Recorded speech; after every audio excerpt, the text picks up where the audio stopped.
Welcome back to Bedtime History 9 p.m., where calm history stories each night help you unwind and drift to sleep. Tonight, we wander into the desert, not under the burning sun, but beneath an ocean of stars.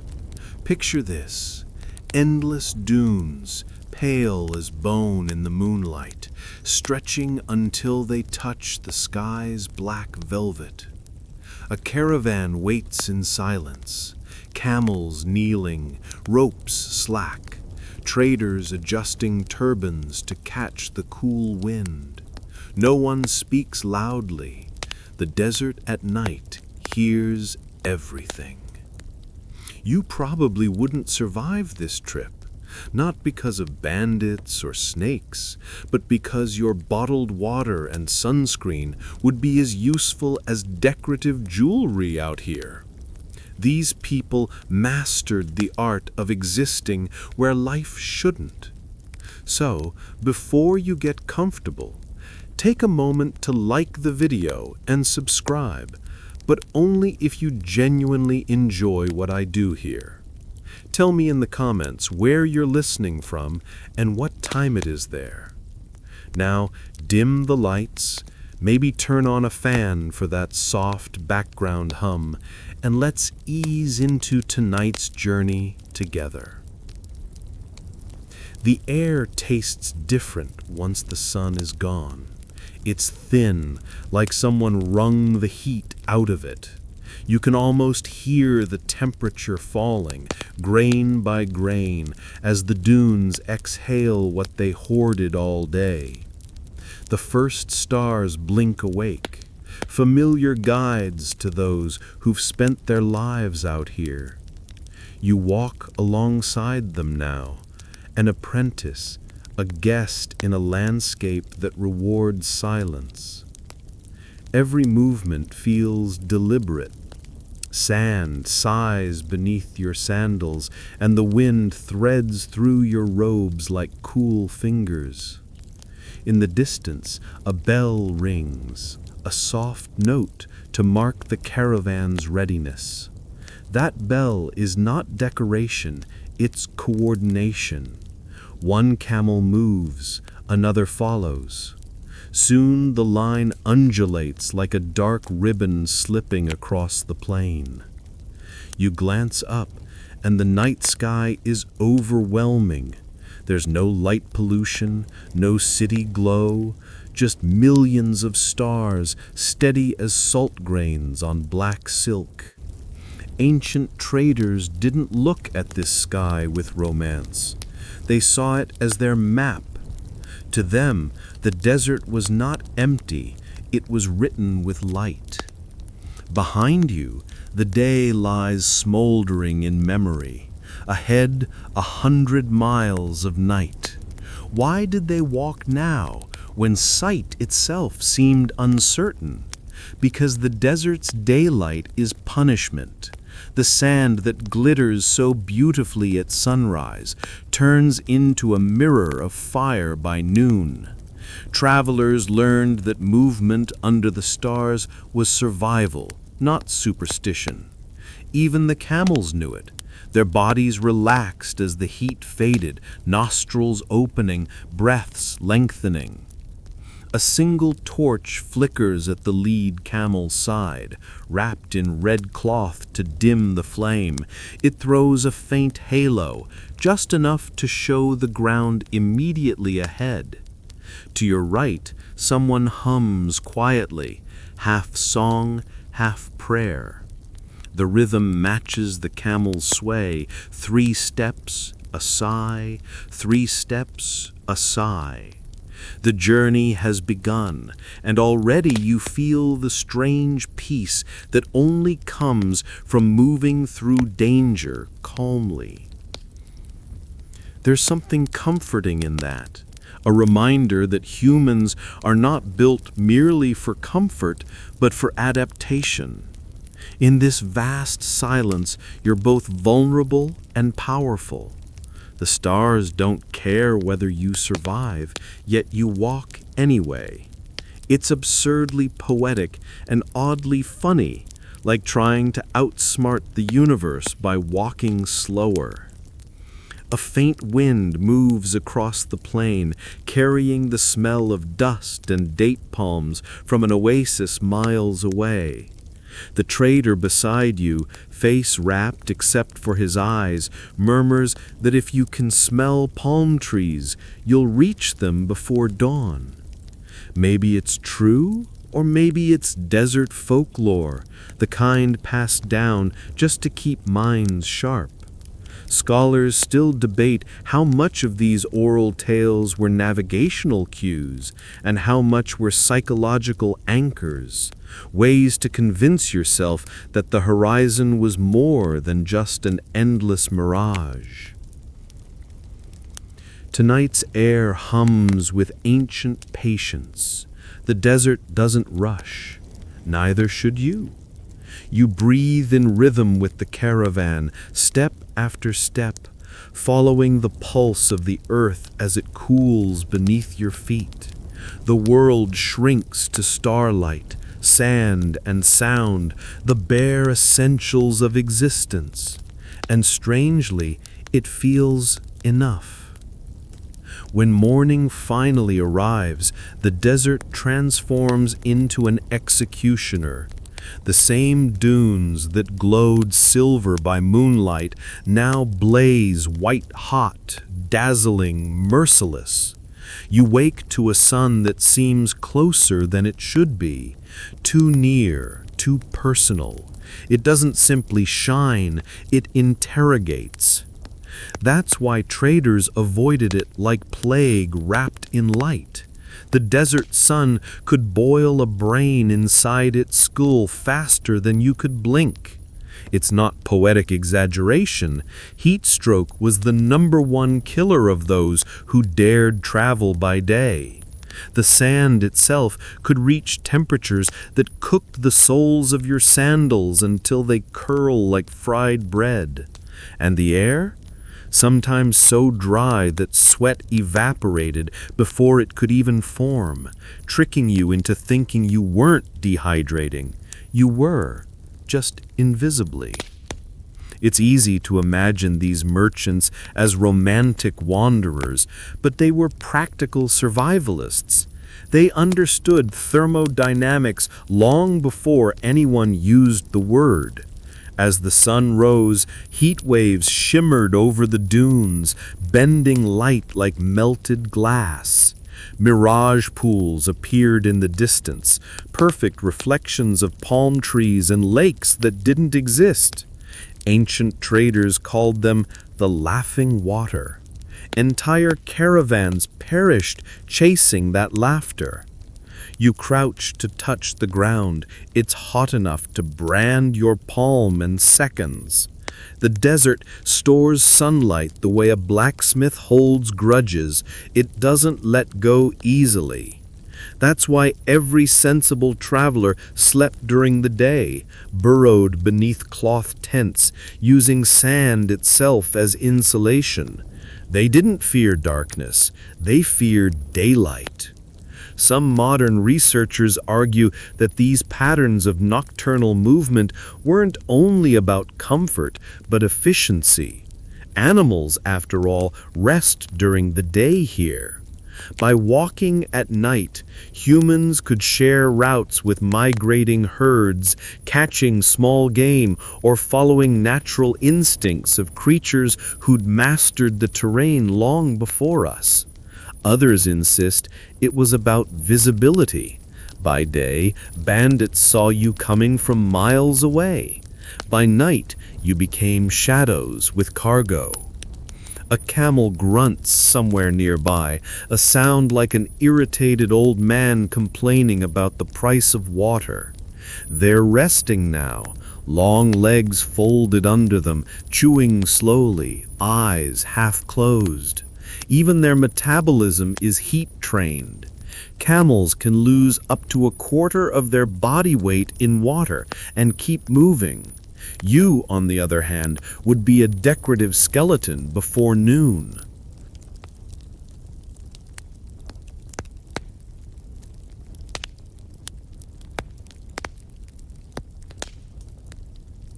The air quivers. Somewhere far off, a dust devil spins, a thin column of swirling sand. It looks harmless until you realize it's taller than a minaret and strong enough to strip the skin off your knuckles. The traders don't even glance at it. To them, it's just another reminder that the desert doesn't hate you personally. It just doesn't notice you exist. And yet, civilizations thrived here. Imagine caravans crossing thousands of kilometers under skies that never rained, carrying spices, incense, and salt. Every step had to be planned with brutal precision. How much water per man, per animal, per mile. One miscalculation, one broken water jar, and an entire journey turned into legend. Archaeologists still find bones along old routes, sometimes arranged neatly, as if those who died made peace with it. There's a kind of wisdom in that acceptance, understanding that nature doesn't negotiate. You could only adapt, never win. It's a lesson the ancients learned better than we have, sitting now in air-conditioned rooms complaining about weak Wi-Fi. The irony? That same lethal sun gave traders their fortune. Dried air preserved spices and resins. Heat reduced the risk of rot. Even salt, the desert's mirror, was a product of evaporated seas. The very enemy that burned their faces also sustained their commerce. Life in the sand was all contradiction, death and prosperity, emptiness and abundance, silence and survival. At night, when the heat retreated, they walked not just to live, but to think. The dark gave them clarity the daylight never could. Some later scholars even suggest that the philosophy of patience, so vital in Islamic and pre-Islamic culture, was born from these slow, deliberate marches under the stars. You couldn't rush through a desert. You'd simply vanish faster. So they waited, resting through the molten day, counting hours until the horizon dimmed again. The desert was both master and clock. Only when the first shadow stretched long and the first star winked awake did life begin moving once more. You can almost feel that relief. The breeze shifting cooler, the sand losing its bite, the camels rising in a wave of groans, traders pulling scarves over their faces, the quiet before movement. Somewhere someone laughs softly. It's time to go again. And as you stand to follow, you realize something. The desert doesn't reward strength, but timing. Walk at the wrong hour, and it kills you. Walk at the right one, and it carries you across continents. Simple, elegant, unforgiving. The camels rise in slow motion, as if gravity has thickened just for them. One leg, then another, then a wobble, and finally a resigned groan that seems to say, "All right, if we must." You can't help but smile. It's a sound between complaint and command, the anthem of every caravan across the centuries. By moonlight, they look almost otherworldly. Tall silhouettes with humps glowing pale silver, eyelids heavy but purposeful. These are not the cute cartoon camels you've seen on travel posters. They are desert machines, fine-tuned by evolution to thrive in places that break most life. You could call them stubborn, but in truth, they are disciplined survivors, creatures who never waste an ounce of energy. Their bodies hold entire manuals of desert wisdom. Wide, padded feet spread weight across sand so they don't sink. Their nostrils can pinch shut to block dust. Those famous humps? They're not water tanks as people love to imagine. They're fat stores, efficient fuel for endless motion. When the body burns that fat, it releases moisture as a byproduct, allowing them to endure days without a sip. Imagine your backpack doubling as both fridge and power bank. Nature thought of it first. You adjust your scarf against the wind and watch as a line of camels stretches out ahead. Each one follows the clinking bell of the leader, step after step, steady as a heartbeat. That rhythm isn't just soothing, it's survival. The night belongs to the slow and deliberate. Ancient traders respected their animals as colleagues, not tools. A camel's temperament could decide whether a journey succeeded or ended with someone buried in sand. There are records of Bedouins singing lullabies to calm restless camels, low melodies that blended with the creak of leather saddles. One old poem calls the camel the ship of patience sailing through dust. You walk beside it now, feeling the sway of its motion, hypnotic like a tide without water. Sometimes the night wind carries a faint scent of something floral, acacia, perhaps, or crushed herbs from a forgotten campsite. The trader nearest you mutters that camels can smell water from miles away. Scientists debate that claim. Some say it's exaggerated, others insist there's truth to it. Either way, you decide to believe it. In a place like this, optimism is oxygen. The caravan halts briefly near a cluster of rocks. Someone checks the water skins, carefully rationing sips. Another man feeds his camel a handful of dried dates. The animal chews thoughtfully, then sneezes on his robe, a gesture so profoundly camel that it feels like ancient tradition. You suppress a laugh. The desert loves a bit of comedy when it can find it. Underneath the humor, though, lies a delicate alliance. Humans could not have crossed these vast trade routes without camels. They were the original technology of mobility, the Wi-Fi of the ancient world, linking scattered civilizations across thousands of miles. From North Africa to Arabia to the Silk Road, wherever the sun turned soil into glass, there were camels carving paths through it.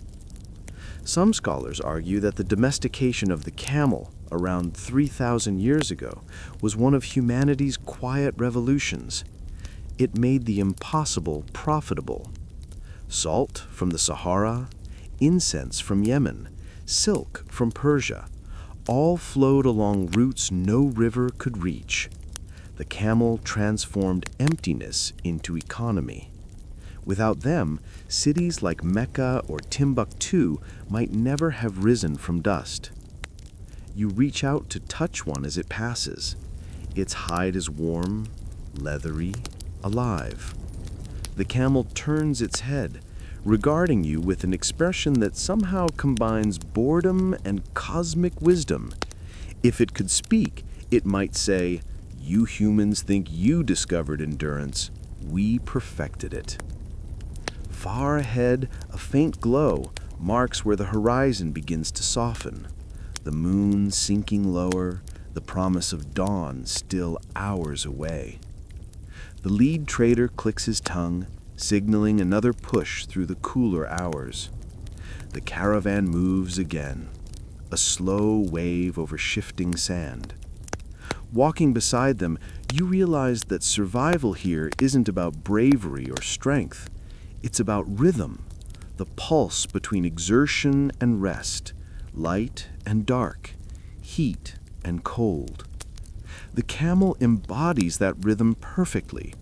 It wastes nothing, feels no rush, and never doubts that each step will lead somewhere. You could learn a lot from that.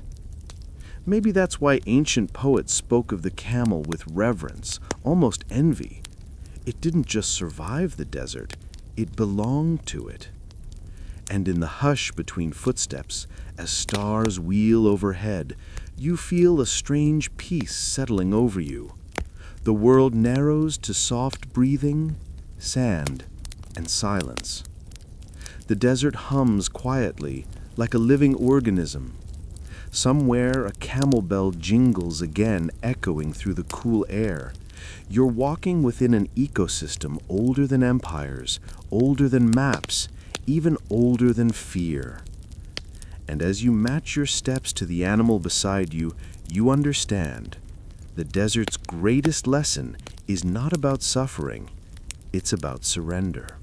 The desert has no road signs, yet no one here seems lost. That's the first strange comfort of night travel.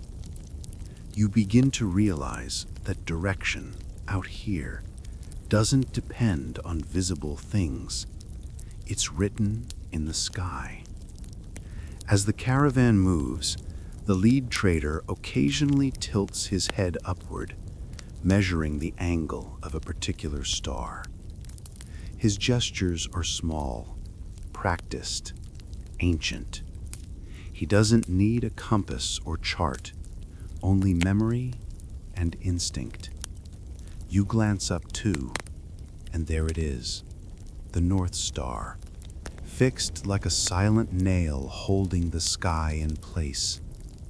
Everything else seems to revolve around it, as though the universe itself is turning to guide your path. It's humbling to think that humans once built entire economies using nothing but starlight and sand. The traders called them the lamps of God, and every constellation had meaning. The Pleiades meant winter routes. Orion's belt pointed to the Red Sea. The crescent moon told when to move and when to rest. Even the faint shimmer of the Milky Way was known as the Camel's Road. You follow that glowing stripe now, and for a moment you can almost feel the world turning under your feet. In silence, the trader beside you traces a line in the air. He's counting stars, aligning them with dunes he cannot see. When you ask how he knows the way, he smiles with his eyes and says softly, "The stars don't move. Only we do." That line lingers in your head, half poetry, half physics. For centuries, this was the navigation of survival. Long before compasses or sextants, desert travelers built inner maps, mental landscapes stitched from memory. They marked routes not by distance, but by rhythm. The number of songs sung between two wells, the time it took a camel to grow tired, the interval between the first and second moonrise. To forget one rhythm was to die. Historians still debate how precise these systems were. Some insist desert navigation was near mystical, a sixth sense honed by generations. Others argue it was pure observational science. Patterns of wind, the slope of dunes, the taste of sand itself revealing direction. Yes, taste. Traders could tell whether a dune faced north or south based on mineral tang. Whichever truth you prefer, both are impressive. GPS looks almost lazy by comparison. You stop for a moment to breathe, and the silence feels bottomless. The sand under your feet glows faintly blue where the moonlight strikes it. You realize the dunes aren't random. They form long ridges shaped by prevailing winds. The traders know this. Walk along the ridge and you waste less energy, lose fewer supplies. Every detail of the desert hides a secret efficiency. A faint wind stirs your scarf. Someone behind you whispers a verse, half prayer, half calculation, counting the heartbeats between gusts. Wind direction, it turns out, is as trustworthy as any compass. Each route was memorized not by map, but by personality. The wind that smells of salt, the hill that moans, the valley that drinks moonlight. Even today, Bedouin elders can recite hundreds of these invisible landmarks like family names. You begin to understand how the desert teaches patience wasn't a metaphor, it was an operational principle. To survive, you had to slow down enough to notice everything, every star, every gust, every shift in temperature.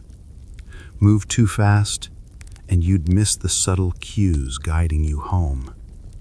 The stars rewarded attention, not haste.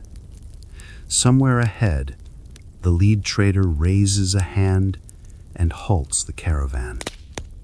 He dismounts, kneels, and draws a shape in the sand with his finger. A star, a curve, a dot. You realize he's marking his position relative to a constellation. Ancient astronomers would have nodded in respect. Then he wipes it away with a single sweep, as though erasing a secret. The desert keeps its mysteries temporary. You wonder if any of this would work today, with satellite light drowning the stars, with our eyes too tired from screens to read the night. Maybe we've traded wonder for convenience. But here, under this endless black canopy, the sky still feels infinite, navigable, personal. The caravan begins moving again. The moon has shifted lower, and the dunes now shimmer with faint frost, the desert's trick of radiating heat into space. The air is crisp, the stars sharper. You catch yourself walking more carefully, as if afraid to disturb the geometry of light above you. And perhaps that's what the desert demanded all along. Reverence, disguised as survival. The traders weren't just walking to reach a market. They were walking inside a cosmic map, where every footstep echoed the motion of the heavens.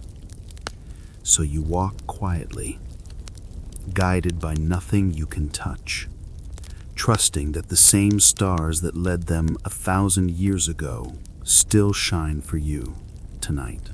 The deeper the night grows, the quieter everything becomes, until the only sounds left are the padded steps of camels and the faint jinkle of brass bells. Those tiny bells are more important than they look. Each one is tuned just differently enough that, together, they create a soft musical map in motion. That's how caravans hold themselves together in the dark. You listen closely. Ahead, a higher-pitched bell marks the lead camel. Behind, lower tones follow like a choir half asleep. The effect is hypnotic, like waves lapping on a shore. Traders call it the whisper code. It's how hundreds of travelers could move in perfect rhythm through the pitch-black wilderness without shouting, without torches, without losing one another. The rule was simple. If you can hear the bell of the camel in front of you, you're safe. If it fades, you walk faster. If it doubles, meaning two bells overlap, you slow down. No need for commands or noise that might draw attention. A language of metal and patience. Even the human voices obey the code. Speech is low, careful. A few words murmured in Arabic, Berber, Persian, soft consonants that seem shaped by the sand itself. No one wastes breath. The desert amplifies everything, and you never know what ears are listening out there. A stranger could be a merchant or a thief following the trail. Better to let the bells talk. As you walk, you notice how synchronized the group is. Every 10 minutes, a trader coughs, another clicks his tongue, The camels grunt in reply. It's a slow, drowsy symphony, proof that survival sometimes sounds like music. The line stretches across the dunes, and from a distance, you'd think the earth itself was humming. It's tempting to imagine this discipline as instinct, but it's learned.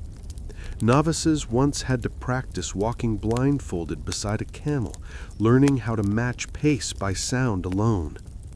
Caravan masters could identify each bell's owner, each voice, each cough. The desert demanded that level of intimacy.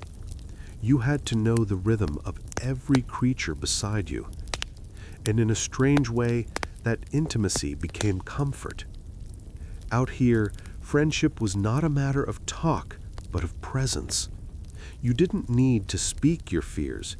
You only needed to hear the steady bell ahead and know you were still part of the line. Sometimes traders would hum softly to keep the rhythm steady. There's an old saying from the Tuareg: "The sand forgets the song, but not the singer." You hum too, under your breath, and the sound disappears into the night like smoke. Somewhere behind, a younger voice giggles, quickly muffled, probably a joke about how long until dawn or how many coins they'll earn at the next market. Laughter in the desert is rare, but sacred. It breaks the silence just enough to remind you that humans still exist here. There's a kind of engineering behind this calm. Bells and silence together form a communication network older than alphabets. Modern scholars still study how these caravans maintained coordination over hundreds of meters without lights. Some call it proto-logistics, others acoustic navigation. Whatever the label, it worked flawlessly for centuries. You reach a shallow valley where dunes rise like sleeping whales on both sides. The sound changes. Bells echo differently here, softer, more distant. The lead trader raises his staff, signaling everyone to close ranks. The caravan compresses, steps shorten, and soon the caravan is gliding forward as a single organism, each camel sensing the others. It feels eerie and beautiful, like drifting through water. The desert wind carries a faint hiss, as if whispering approval. You realize that the so-called whisper code isn't just about communication, it's about survival through cooperation. Alone, no one could cross this. Together, they move like a pulse. In a way, it mirrors life itself. Everyone listens for someone else's bell, adjusting pace, keeping balance, making sure the rhythm doesn't break. And if that isn't the perfect metaphor for humanity, nothing is. After a while, your mind drifts. The bells blur into background music, and you feel a kind of gentle trance. You're no longer counting time by hours, but by sounds. The chime ahead, the breath beside you, the sand's soft sigh beneath your feet. For a moment, you forget fear. You forget direction. You just are. The stars above approve, quietly, their light steady, eternal, indifferent. The caravan continues, whispering its code into the universe, and somewhere between sound and silence, you realize the desert's greatest secret. Movement itself can be a form of prayer. By the time the moon dips toward the horizon, the desert looks alive in a different way. The dunes no longer appear endless. They seem arranged, sculpted, touched by intention. It's not coincidence. The old routes weren't just paths through emptiness. They were engineered. The ancients, ingenious as ever, left behind invisible architecture to make survival possible. You stop beside a half-buried mound that looks like random stones, but the lead trader gestures proudly. "Marker," he whispers. You crouch closer, brushing away dust. The rock surface glints faintly, not because it's polished, but because its quartz veins catch the moonlight. These were ancient signposts, stones chosen to glow after sunset so that even in darkness, the road could shimmer faintly ahead. The idea seems simple, but it's breathtaking in practice. Some markers were spaced so perfectly that they aligned with stars or moon phases. Archaeologists later found entire sections of trade routes where stones acted as a lunar compass, reflecting just enough light to trace the next safe direction. It's quiet proof that humans have always used the environment as their technology. A few steps ahead, you see what looks like an ordinary pit about the size of a campfire. But when you peer inside, you glimpse the rim of clay, an ancient buried water jar. Traders placed them at intervals along the harshest routes, covering them with sand to hide from bandits and heat. They'd fill them during wetter seasons or after rare rains. To find one was to find life. Some scholars call this early infrastructure the desert's nervous system. Wells, jars, and shelters connected across hundreds of miles, invisible by day, but revealed to those who knew where to look. It wasn't just travel, it was a network of survival knowledge passed through generations like a sacred recipe. Each tribe, each family, guarded its segment, maintaining the jars, tending to waystones, ensuring that no journey would fail because someone forgot to care. You notice that even now the caravan doesn't travel at random. The lead trader scans for subtle landmarks, rock formations shaped like sleeping animals, a line of darker sand where the wind always cuts the same groove. Every feature here carries meaning. The desert forgets nothing, he murmurs. It just hides until you ask kindly. A faint joke, but also truth. The more you watch, the more the desert resembles an enormous map made of memory. And like memory, it only reveals itself in pieces. When dawn approaches, the temperature dips again. You can see your breath faint as smoke. The traders halt near a cluster of old stone walls, ruins perhaps, or a former caravanserai. The walls are low, half crumbled, but each corner faces precisely north, south, east, and west. Even in ruin, geometry remains loyal. Someone built this long before you were born, maybe centuries before any known empire. The walls still echo purpose. One trader kneels and touches the stone gently. Old stop, he says. Maybe Nabatean, maybe older. His voice is reverent, as if speaking to an ancestor. And in a way, he is. Inside the broken enclosure, you find blackened patches of soot. Fires once burned here, their smoke vented through narrow slits that doubled as wind channels. The builders knew how to let air cool a room without letting in sand. In the day, these shelters were ovens. By night, sanctuaries. The desert gave no pity, but it respected design. Modern engineers still study some of these remains, puzzled at how effective they were. Some stones retain warmth for hours, slowly releasing it as the night cools. Others stay cool deep into the morning. You touch one and feel its subtle difference. Heat caught in one palm, chill in the other.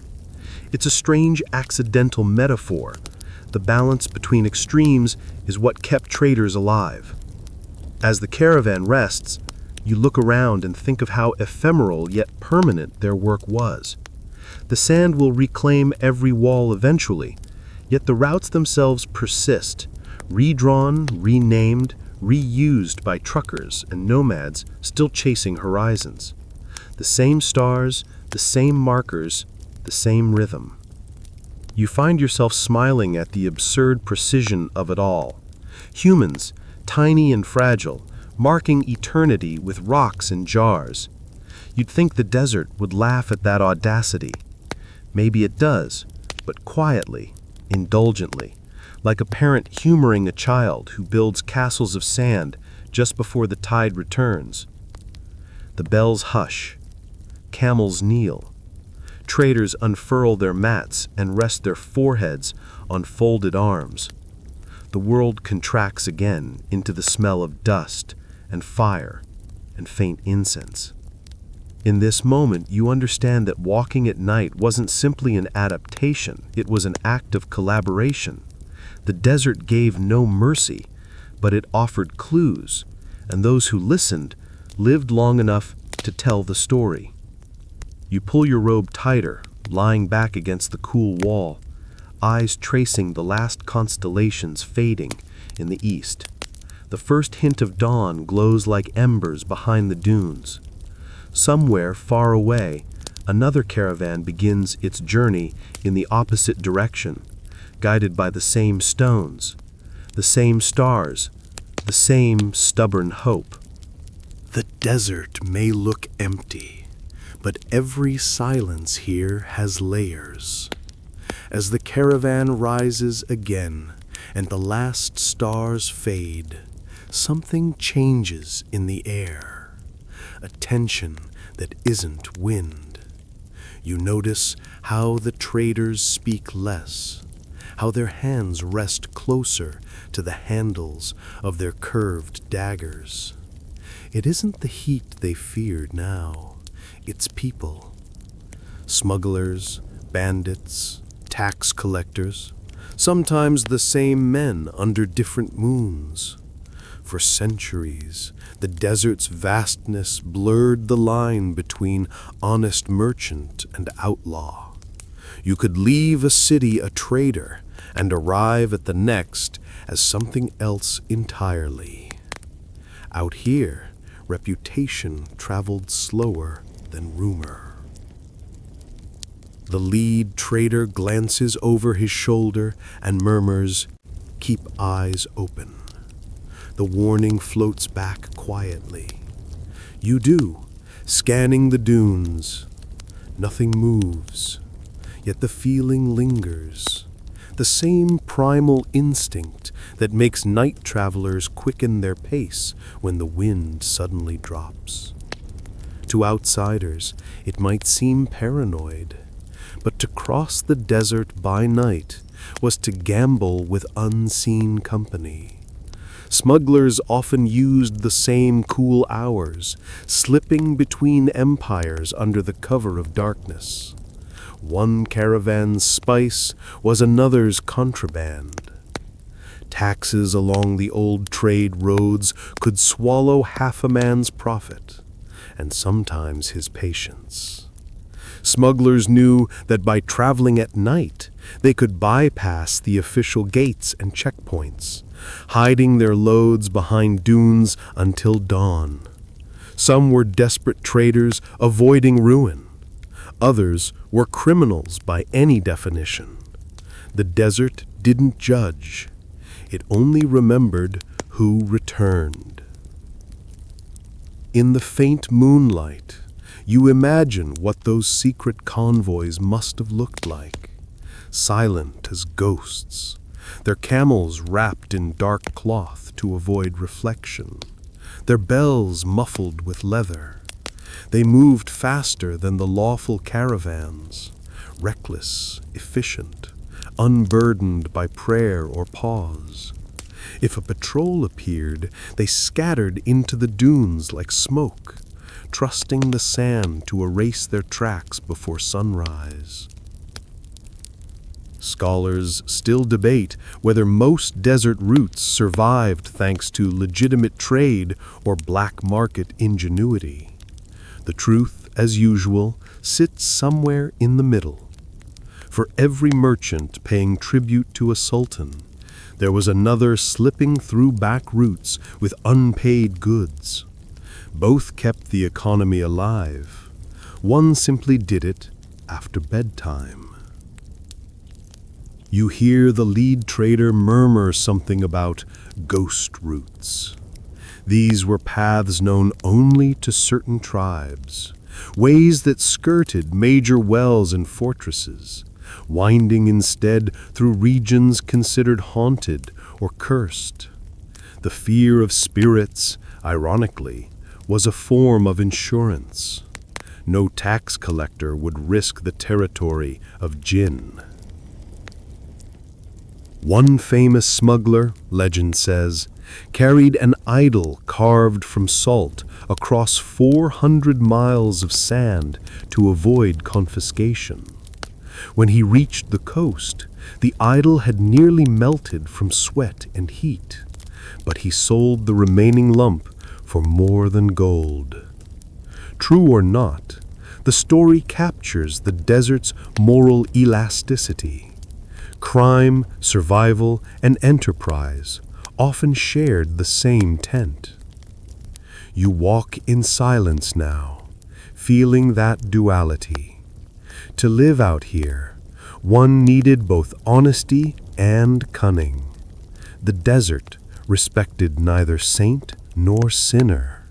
It respected cleverness.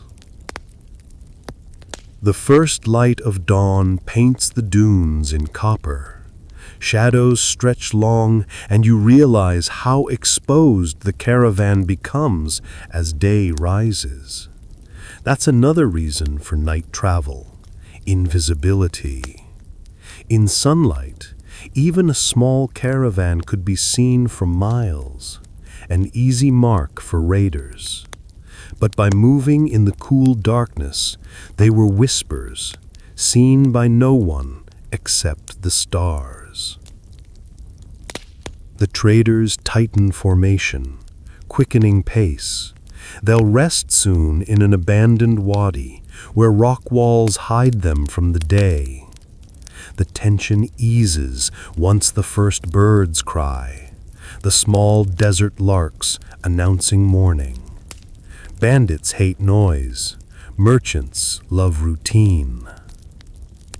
You think about how survival here always required moral negotiation. To walk the desert was to walk the thin line between necessity and transgression. And maybe that's why so many legends grew around it. When law fades into sand, story becomes the only border. As the caravan crests one last dune, the sun's edge breaks cleanly over the horizon, a coin of fire. The desert flares gold, momentarily blinding. Behind you, the night evaporates like steam, taking with it the whispers of smugglers, the echo of hidden deals, the faint laughter of men who outwitted both heat and law. You blink against the brightness. The trader beside you squints and grins, teeth flashing white. "No trouble tonight," he says. "The jinn must be sleeping." You smile back, grateful for the peace, though you suspect that somewhere, just beyond that next ridge, someone else is beginning the same journey, but with darker cargo and sharper intentions. Out here, the difference between trader and outlaw was mostly timing, and maybe a slightly better story to tell when the night returned. By dawn, the sky softens from indigo to rose, and suddenly you can see what the darkness was hiding. A cluster of palm trees shimmering at the horizon, their reflections trembling in a pool of water that looks almost too perfect to be real. The oasis. For traders, it is the desert's reward for patience, a miracle with a schedule. The caravan slows. Camels begin to grunt eagerly, sensing the smell of moisture long before you see the first ripple. The traders don't rush. They've learned that excitement wastes breath.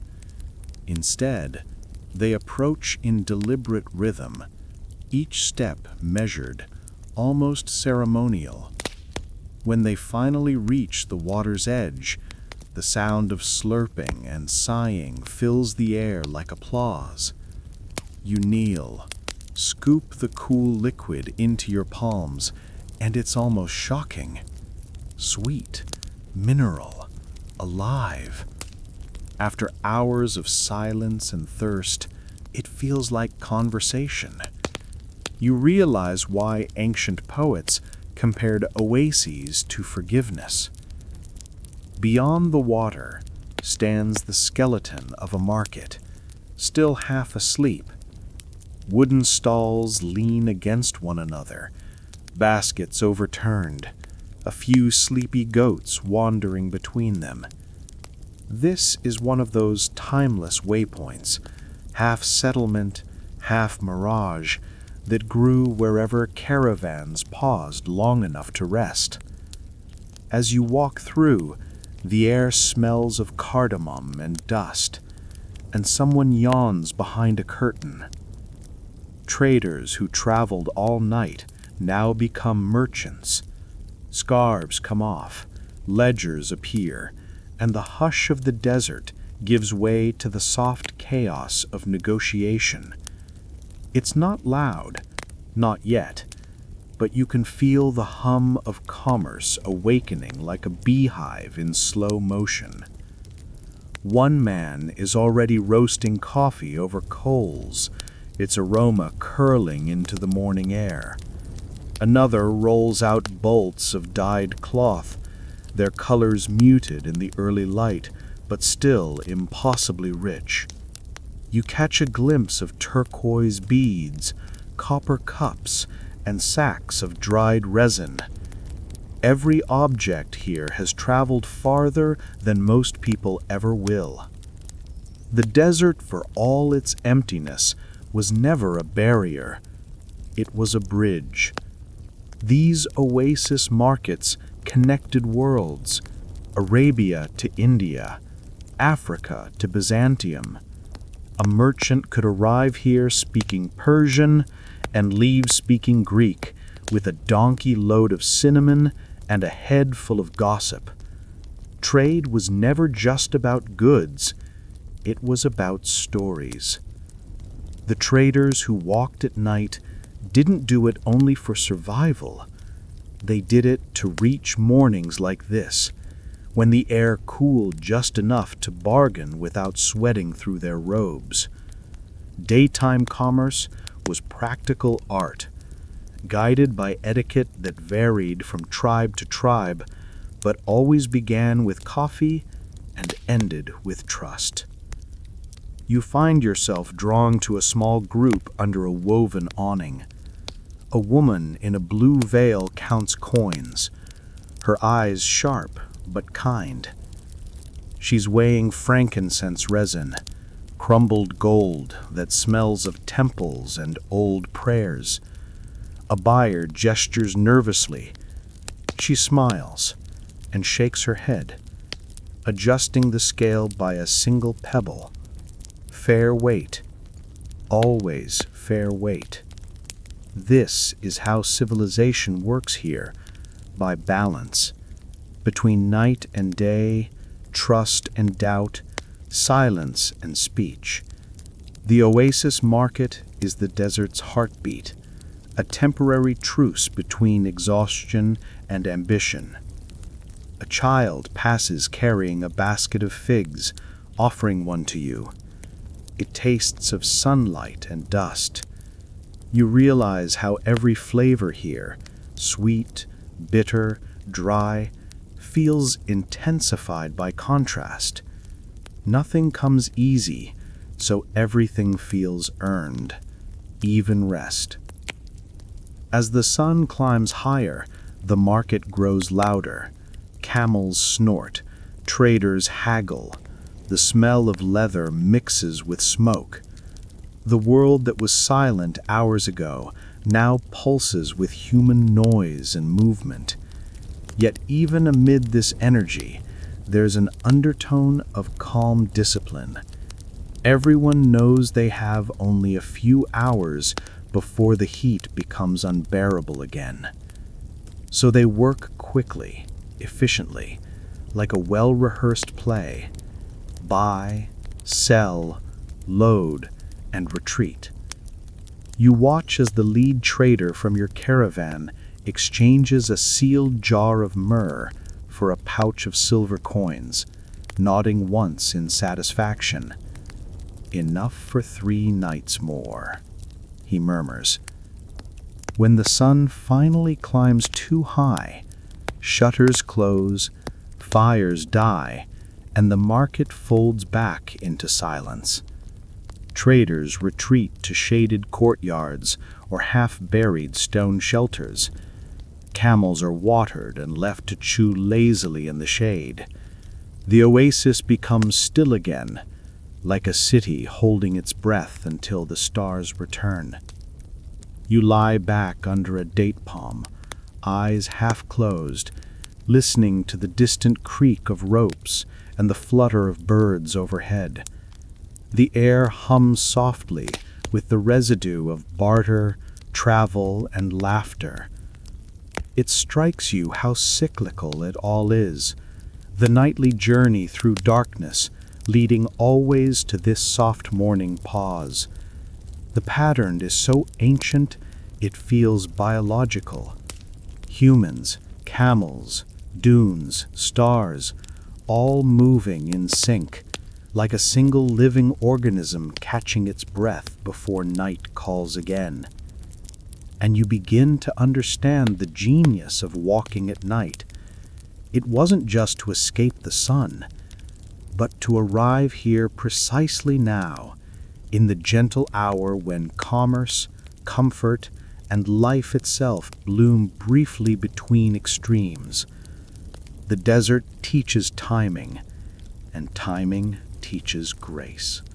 By mid-morning, the oasis begins to thrum with scent. You smell it before you see it.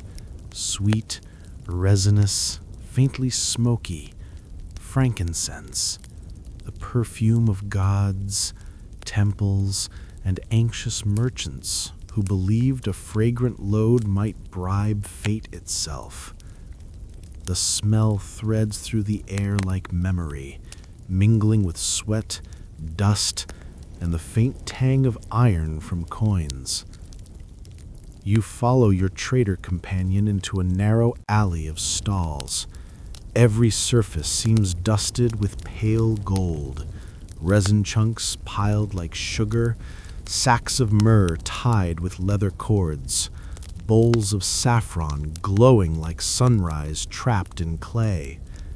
These were the treasures that built empires, lighter than grain, but worth more than gold.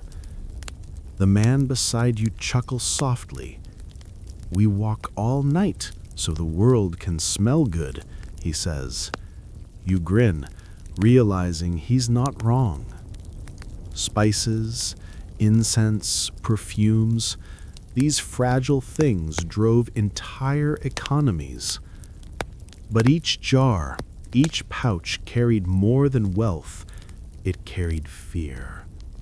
Caravans like this one risked everything to deliver these scents to cities that could barely imagine the desert. To lose even a single shipment meant ruin. No wonder traders grew superstitious. Some burned a pinch of incense before every departure, believing the smoke would distract evil spirits. Others tied small pouches of salt or bone to their camels' necks. You notice one man doing that now, touching the charm, whispering a verse. You ask him what it means. He says, "For the eyes that see too far," meaning envy, or maybe something older. The desert is full of that, rituals halfway between faith and habit. When the world around you can erase footprints in seconds, you cling to any gesture that gives shape to your journey. Even debt took on mystical weight. In some regions, merchants swore on the scent of their cargo, literally. A buyer could demand that the seller break open a jar and let the aroma prove its authenticity. Frankincense from Dhofar had a sharper edge, while that from Punt was softer, almost buttery. An experienced nose could price a caravan without opening a single crate. You pause at one stall where a young woman grinds resin with a pestle. She adds drops of rose oil, then presses the paste into tiny cones. She explains, for temples or lovers. The air between you smells divine. She laughs when you cough from the intensity. She says, even angels sneeze. Everywhere you turn, scent replaces speech. Deals close with a sniff, not a signature. The desert, after all, is the land of evaporation. Words and water vanish quickly, but fragrance lingers. Later, as traders load their camels again, the market fills with the creak of rope and the rustle of goods. One man ties a bundle of dyed silk so tight it looks like a coiled serpent. Another buries coins in a sack of salt, insurance against both thieves and humidity. You notice he adds one extra coin and murmurs, for luck. You wonder how much of success here came from skill, and how much from small, hopeful offerings to fate. Scholars still debate how these incense routes shaped religion itself. Did the smell of frankincense rising from temple fires inspire the idea of prayers ascending to heaven? Or did belief create the demand for the scent? Nobody knows. What is clear is that this invisible commerce connected people who never met. Priests in Thebes inhaling the sweat of Yemeni traders, Roman nobles burning the same resin harvested by men walking under these very stars. A camel snorts, breaking your thoughts. It's time to move again. The caravan will leave the oasis before noon, carrying perfume through the silence once more. As they tighten ropes and shade their faces, you realize how strange it is that something so delicate as fragrance required such brutal effort to deliver. Before leaving, the lead trader pours a few drops of myrrh onto the sand. The smell rises instantly, sharp and clean, a last offering. He looks at you and shrugs. He says, "For the road." You understand. The desert doesn't bless you, it just allows you to pass. As the caravan slips back into the shimmering plain, the scent trails behind, faint but persistent. You breathe it in one last time, and it clings to your throat like memory. The air grows still again. The market disappears behind you, swallowed by heat haze. Ahead lies another night's walk, another stretch of silence perfumed with hope, fear, and the lingering smoke of promises. The desert smells differently now, sweeter, more complicated. It's as if the sand itself remembers every cargo, every whispered bargain, every life traded for one more sunrise. You smile faintly at the absurdity of it all. Humans cross an ocean of death just to deliver good smells. And somehow, that makes perfect sense. As the sun climbs high, the caravan retreats into stillness. The traders nap in the shade of their tents. The camels chew slowly, eyelids half closed, their shadows sharp on the ground. The heat hums like invisible machinery. You close your eyes too, but the stillness around you feels like it's hiding something ancient, precise, and deeply human. When you wake, the light has shifted. It's afternoon now. The sky an empty furnace. The world outside the tent ripples like water. A trader sits near the entrance, sharpening a knife, not for violence, but habit. An old rhythm that keeps the mind steady. You ask him how he remembers the route without a map. He smiles, taps his temple, and says, "Maps forget, we don't." That's when you realize the truth. Every caravan carried its route not on parchment, but in memory. The desert was mapped in stories, songs, and repetition. Before compasses, before even reliable landmarks, navigation was a form of inheritance. Fathers taught sons the sequence of dunes, wells, and stars the way others teach family names. He gestures toward the horizon. "See that ridge? You squint. It's barely visible through the haze. We call it the Sleeping Lion. 2 days beyond, there's a valley with a stone that hums when the wind touches it. Beyond that, the Sand River turns north. Remember those 3 things, and you'll find your way." It sounds like poetry, but it's geography disguised as myth. Every name holds coordinates only memory can decode.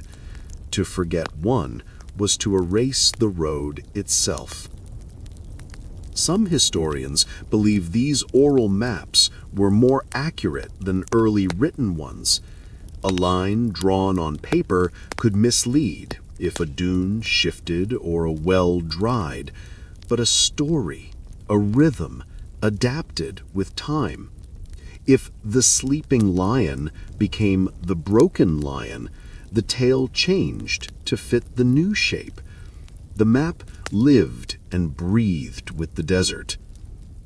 You listen as another trader hums a tune, soft, circular, hypnotic.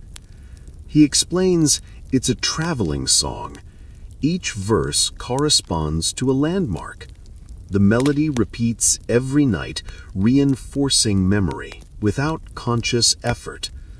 The same technique once guided Polynesian sailors across oceans.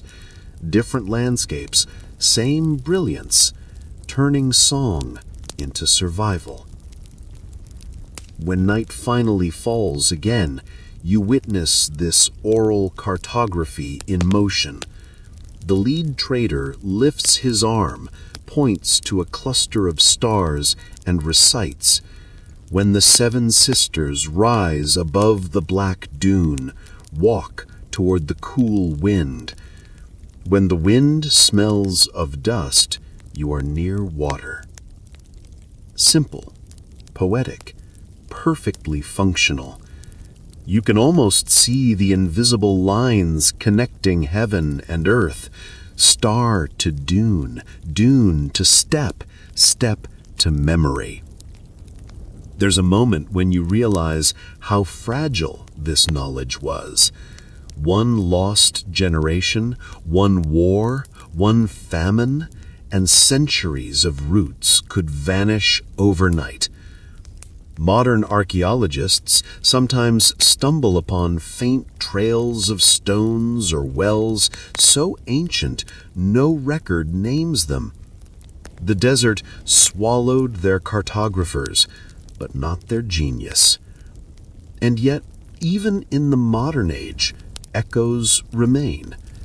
Bedouin guides still navigate by smell, by the texture of sand, by how sound travels at night.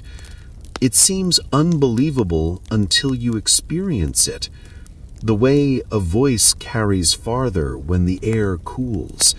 The subtle pitch of wind against a dune, telling whether you're walking east or west. These people aren't guessing. They're reading a living map written in sensation. There's debate among scholars about how much of this was intuition versus structured science. Some claim that memory itself was ritualized. Travelers underwent recitations before departure, repeating routes like prayers until the words felt physical. Others argue they developed proto-mathematical systems, using counting beads or knotted cords to mark distance. Both may be true. Both would make sense in a world where precision was survival. You look up again. The stars are impossibly bright. They seem closer now, not because they've moved, but because you've slowed down enough to notice. The caravan walks in silence, following constellations that have guided generations. You realize something profound and slightly funny. Humans have always trusted the most unreliable thing, their own memories, and somehow it's worked better than any map. As the dunes glide by, you feel the rhythm settle into your bones. Step, breath, bell, star, over and over. The road exists because you remember it. Forget, and it disappears.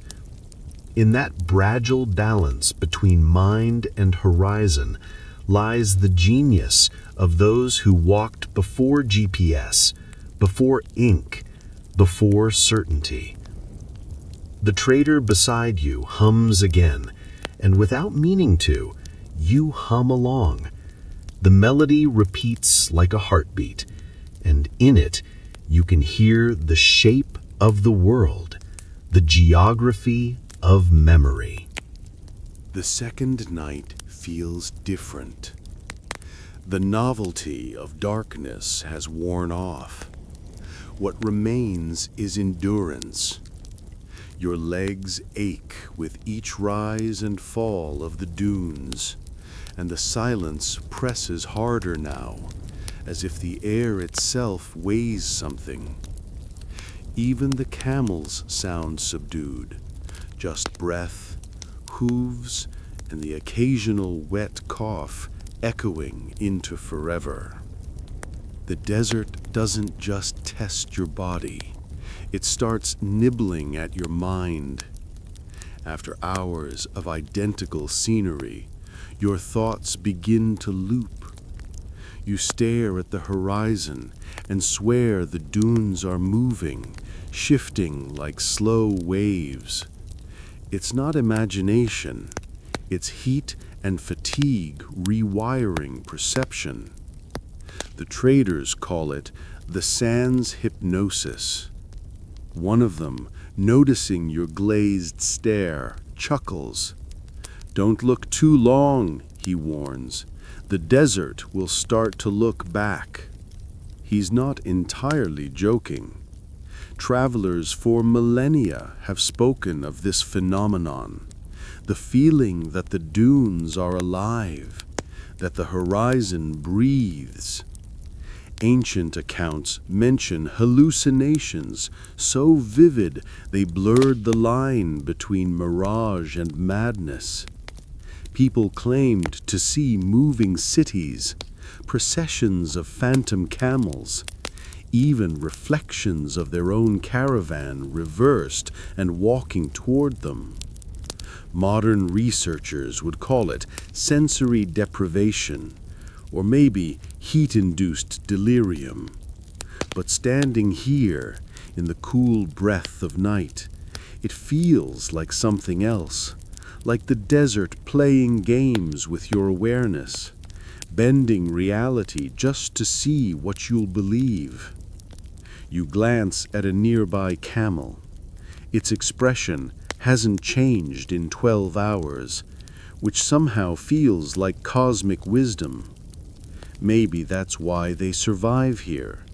They simply don't think too much. The lead trader claps your shoulder. "Walk steady," he says.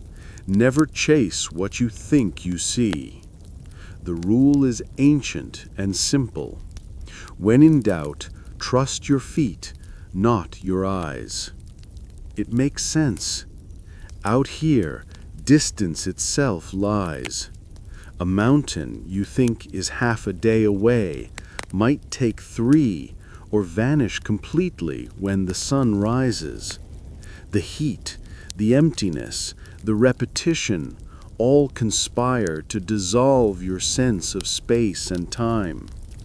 The desert doesn't mark distance in miles. It measures in endurance. You realize that's why these people walk at night. The darkness erases illusions. Without shadows, there's no false horizon, no mocking mirage. You walk by feel, by rhythm, by sound. The world simplifies. There's comfort in that. The second night feels different. The novelty of darkness is worn off. What remains is endurance. Your legs ache with each rise and fall of the dunes, and the silence presses harder now, as if the air itself weighs something. Even the camels sound subdued, just breath, hooves, and the occasional wet cough echoing into forever. The desert doesn't just test your body, it starts nibbling at your mind. After hours of identical scenery, your thoughts begin to loop. You stare at the horizon and swear the dunes are moving, shifting like slow waves. It's not imagination, it's heat and fatigue rewiring perception. The traders call it the sands hypnosis. One of them, noticing your glazed stare, chuckles. "Don't look too long," he warns. "The desert will start to look back." He's not entirely joking.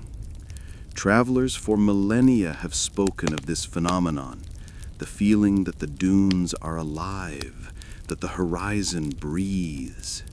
Ancient accounts mention hallucinations so vivid they blurred the line between mirage and madness. People claimed to see moving cities, processions of phantom camels, even reflections of their own caravan reversed and walking toward them.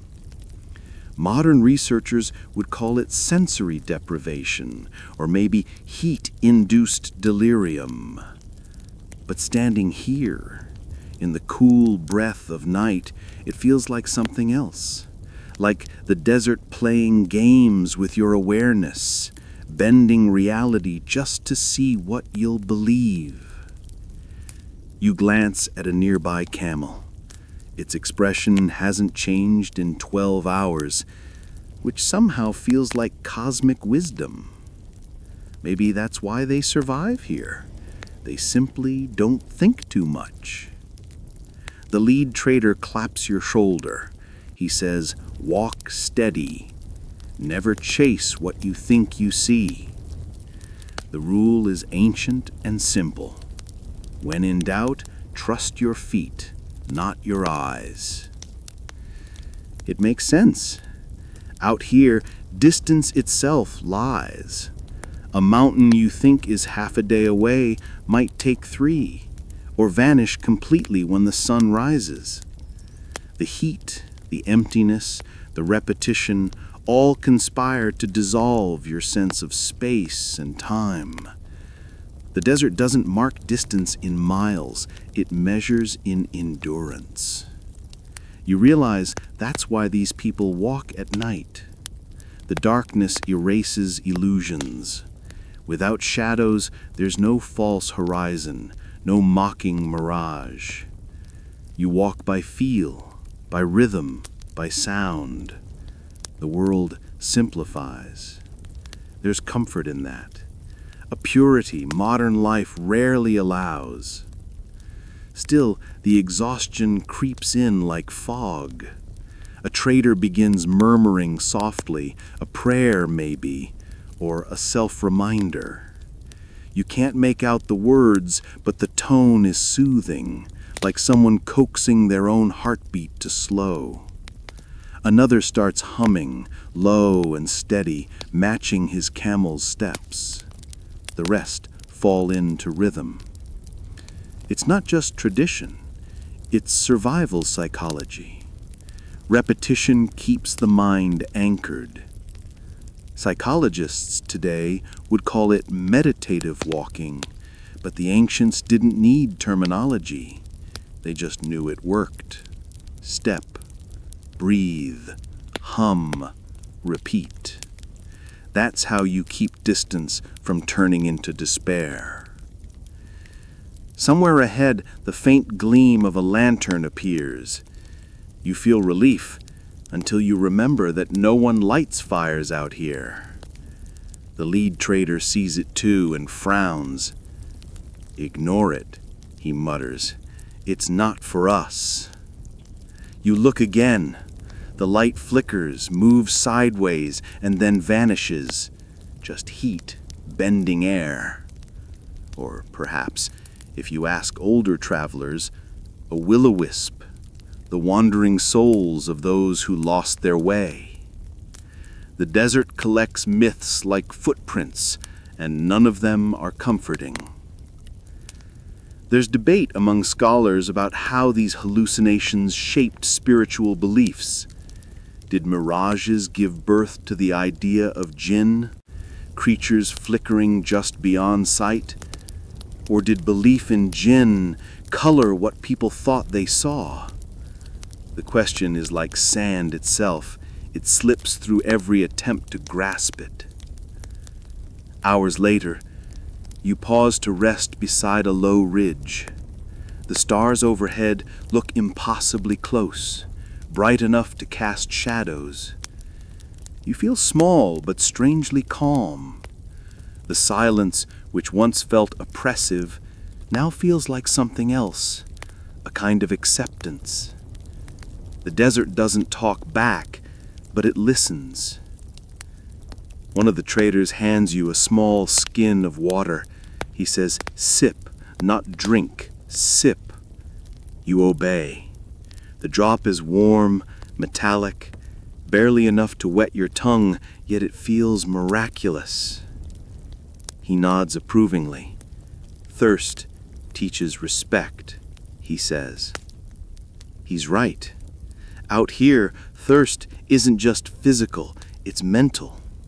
You crave sound, shade, certainty, all the things civilization gives freely. And when they're gone, you begin to see how fragile the human mind is when stripped of noise. You glance back along the caravan, a ribbon of shapes gliding silently across the sand, guided only by stars and habit. You think about how many countless travelers have endured this same isolation. The night deepens, the stars sharpen, and the air cools enough to sting your lungs when you inhale. The desert has shed its golden mask. What remains is something raw and ancient, a landscape older than language itself. And yet, in the stillness, you start hearing things, soft sighs, distant murmurs, faint musical tones that seem to rise from the sand. You pause. The sound comes again. A low hum, steady and strange, like a chorus of invisible voices singing through the dunes. The trader nearest you doesn't even look up. He simply says, "The sand sings tonight. It remembers us." At first, you think it's metaphor. Then you remember that this is real science. Some dunes, especially the tall, dry ones, produce what's called booming sand. When millions of grains slide in unison, friction creates vibration, and the vibration becomes a deep, resonant note. Ancient travelers heard it long before physicists explained it. To them, it was the voice of the earth, or of spirits waking beneath it. Jinn, whispers another trader, half joking, half not. They walk when the stars are brightest. You glance at him, expecting laughter, but he's perfectly serious. To desert people, the jinn were not fairy tales. They were explanations for the inexplicable. The flicker of light with no fire, the whisper that comes from nowhere, the sensation of being watched when no one is near. In a world stripped of distraction, mystery becomes audible. Modern skeptics might scoff, yet even now, desert travelers report strange phenomena. Glowing orbs that hover above the horizon, phantom campfires that vanish when approached, shapes moving against the wind. Scientists call them electrical discharges, heat inversions, plasma reflections. The traders call them warning lights. Both sides, in their own ways, agree they exist. You try to listen deeper, and there it is again, the sand's song, humming softly underfoot. It's unnerving and hypnotic at once, a bass note so low it feels more than heard. The caravan slows, partly out of reverence, partly caution. No one wants to anger the unseen. A small flame flickers in your peripheral vision, a distant light moving oddly. You blink, and it's gone. The lead trader murmurs a prayer. They walk near the salt flats tonight. We'll take the ridge instead. No one argues. As you climb, you think of how these myths carried practical wisdom. Fear of jinn kept travelers away from dangerous zones, collapsing dunes, treacherous salt pans, or magnetic patches that interfered with navigation. Superstition, in its own way, was survival tech. One trader starts telling a story, his voice low but clear over the whisper of sand. He says, "Once, a man laughed at the warnings. He lit a torch on the flats and said, 'If spirits live here, let them drink my light.' The man paused for effect. By dawn, his torch still burned, but the man was gone. No footprints, only a hollow in the sand shaped like a man lying down." You smile nervously. "A legend?" He shrugs. "All truth becomes legend when enough sand covers it." There's a kind of wisdom in that. In a place where the ground itself moves, stories are anchors. Each myth pins down meaning before it blows away. Scholars still debate whether such beliefs hindered or helped exploration. Some argue that fear of jinn kept travelers from venturing into new regions. Others claimed it gave them language for danger, an emotional compass as useful as any star. Either way, these tales gave shape to the invisible, turning the desert's randomness into pattern, its terror into narrative. As the caravan descends the ridge, the wind rises, brushing sand into your eyes. The singing intensifies, deep and vibrating. It feels like the dunes themselves are breathing beneath you. For a brief irrational moment, you imagine vast shapes stirring below, ancient entities made of dust and time turning slowly in their sleep. The feeling passes, but the awe remains. You realize how small human reason is under this sky. Maybe that's why the traders walk so calmly. They've learned not to explain everything. Some mysteries aren't problems to solve. They're invitations to humility. By midnight, the wind settles again. The dunes fall silent. Only the faint crunch of camel steps remain. Above you, the stars seem brighter than ever, as if rewarded by your silence. You exhale slowly, tension leaving with the breath. The trader beside you smiles faintly. You heard them, he says. You nod. He pats your shoulder. Good. Now they'll leave us alone. You both keep walking. The sand no longer hums, but something else lingers in the air. A feeling that the desert has accepted your presence, at least for tonight.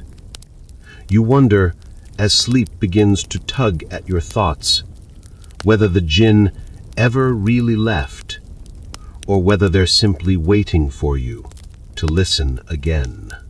By the time the caravan reaches the next horizon, the air feels heavier with purpose. The dunes ahead shimmer like molten copper, but beyond them lies something different. Walls, towers, light.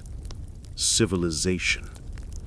The traders straighten in their saddles, the camels pick up pace, sensing the rhythm of arrival. You crest a ridge, and there it is. A city blooming out of stone and sand, its edges softened by heat haze.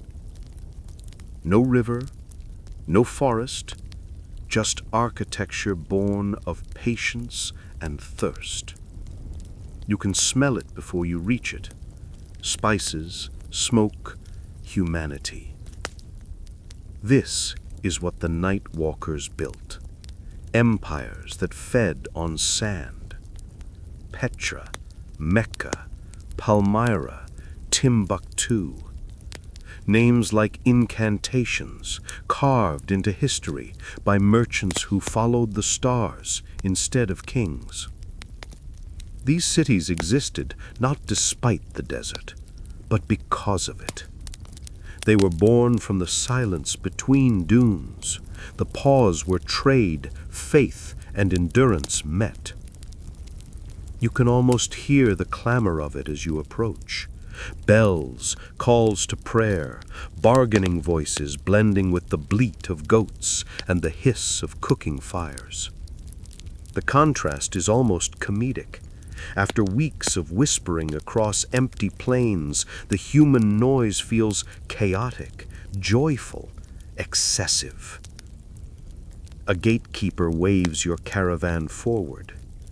He's wrapped in cloth from head to foot, but his tone is unmistakably bored. He asks, "From where?" Your trader answers, "From Dhofar, frankincense, silk, salt." The gatekeeper nods and steps aside. His indifference hides reverence. Everyone here knows what the caravans mean. They are arteries of wealth, moving banks of scent, color, and rumor. Without them, even the grandest city would choke. You pass through the gates into a street lined with tall, narrow houses painted in ochre and blue. The walls are streaked with salt crystals from centuries of wind. In their shadows, boys chase one another, kicking a leather pouch stuffed with sand. An old man mends sandals, humming a tune that sounds suspiciously like the camel bell rhythm you've heard for nights. Here, under awnings, merchants from everywhere meet. Persian traders in green robes barter with Ethiopians carrying ivory. Syrian glassmakers argue with Nabatean spice merchants. The air smells of sweat, money, and ambition. It's easy to forget how fragile all this is. The desert giveth, and the desert taketh away. One bad season, one dried up well, one shift in political favor, and entire trade routes can vanish. Yet for centuries, these empires balanced on the fine edge of sand and hope. Scholars often call them transient economies, as if that diminishes their achievement. But imagine building a city where no water flows, where food arrives on the backs of animals, where survival depends on strangers arriving at night. That's not transient. That's defiance turned into architecture. The trader leading your group gestures proudly toward the bazaar. He says, "This city sleeps by day, but its heart beats after sunset." And indeed, as the sun dips, the lights come alive. Lanterns sway, musicians appear, perfume thickens the air again, and the streets glow like veins of molten gold. You follow the trader into a courtyard filled with laughter. Men and women recline on cushions, sipping sweet wine or bitter coffee, exchanging gossip that travels faster than camels. Somewhere nearby, a storyteller begins reciting a tale about Alexander's lost army, how they marched into the desert, chasing glory, and found nothing but mirages. The crowd listens, smiling knowingly. Every listener here has danced with that same emptiness. You realize that trade wasn't just commerce. It was culture, diplomacy, theology. Along these night roads, ideas traveled faster than goods. A merchant might bring silk from China and return home with new philosophies, new gods, new recipes. Historians still argue which came first, the wealth or the wisdom. Did the caravans create cosmopolitan thought, or did curiosity drive trade? Perhaps they were inseparable. Empires like these were built not just on sand, but on conversation. You wander through the market, touching objects that feel like condensed geography. Lapis from Afghanistan, cinnamon from Ceylon, gold dust from Ghana, each one a story disguised as merchandise. As night deepens, the city quiets. Traders roll up carpets, camels rest in courtyards, and you sit on a low step with a cup of mint tea, staring at the glowing city walls. Somewhere in the distance, a muezzin calls the faithful to prayer. The sound echoes across stone, soft and resonant, folding into the hum of crickets. For a moment, it feels as though the whole desert is breathing with the city. Inhale trade, exhale faith. Inhale wealth, exhale gratitude. You think of all the nights that led here, all the whisper codes, star maps, and humming dunes, all so that this city could smell of cinnamon and possibility. The trader beside you smiles. He says, "The sand feeds us, not with grain, but with motion." And you finally understand, the desert isn't a void, it's a vein. Every step through its silence pumped life into the world. Morning again. The city behind you glows faintly gold, like a mirage that decided to become real. The caravan has resupplied, traded, rested, and now it's ready to vanish back into the endless light. But before departure, you notice something you hadn't paid attention to before. Women moving purposefully among the camels, tallying sacks, counting coins, tightening ropes. They move with quiet authority, almost invisible to the bustle, yet the caravan bends subtly around their instructions. One adjusts the loading order, another checks water skins, another argues gently with the scribe about the inventory. Their faces are half covered, their gestures firm. The men don't question them. In every desert story, you hear about the merchants, the camels, the dust, rarely about them. Yet here they are, the hidden infrastructure of trade. Wives, mothers, sisters, daughters, accountants, negotiators, healers. The ones who stayed behind to manage homes, or the ones who joined the caravans to ensure things didn't fall apart halfway to the next horizon. But before departure, you notice something you hadn't paid attention to before. Women moving purposefully among the camels, tallying sacks, counting coins, tightening ropes. They move with quiet authority, almost invisible to the bustle. Yet the caravan bends subtly around their instructions. One adjusts the loading order, another checks water skins, another argues gently with the scribe about the inventory. Their faces are half covered, their gestures firm. The men don't question them. One of the younger traders in your group tells him his mother taught him how to calculate distances by counting the steps of his camel's left leg. Another says his wife chooses the departure date based on the phase of the moon. She says the stars listen to her more than me. He laughs, but there's admiration in it. You begin to see a pattern. In the desert, survival isn't masculine or feminine. It's cooperative. The harshness erases hierarchy. Strength, skill, memory, intuition, all are simply tools, and whoever wields them best leads for that moment. As the caravan prepares to depart, one woman walks through, distributing strips of dried dates. "For the night," she says, pressing one into your palm. Her voice carries the gentle authority of someone who's done this 1,000 times.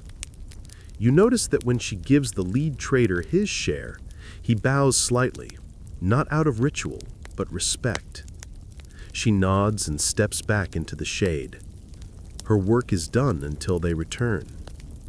There's an argument among modern historians about how visible these women really were. Some claim they remained entirely in the domestic sphere, unseen and silent. Others, citing letters and ledgers, insist they were silent only to outsiders, not within their own networks. One scholar wrote that the caravans were male only in the way a ship is male. The port that keeps it alive is not. You like that thought. The desert is a ship, and these women are its harbors. Steady, practical, often unseen, but always essential. As evening falls, the caravan sets out once more.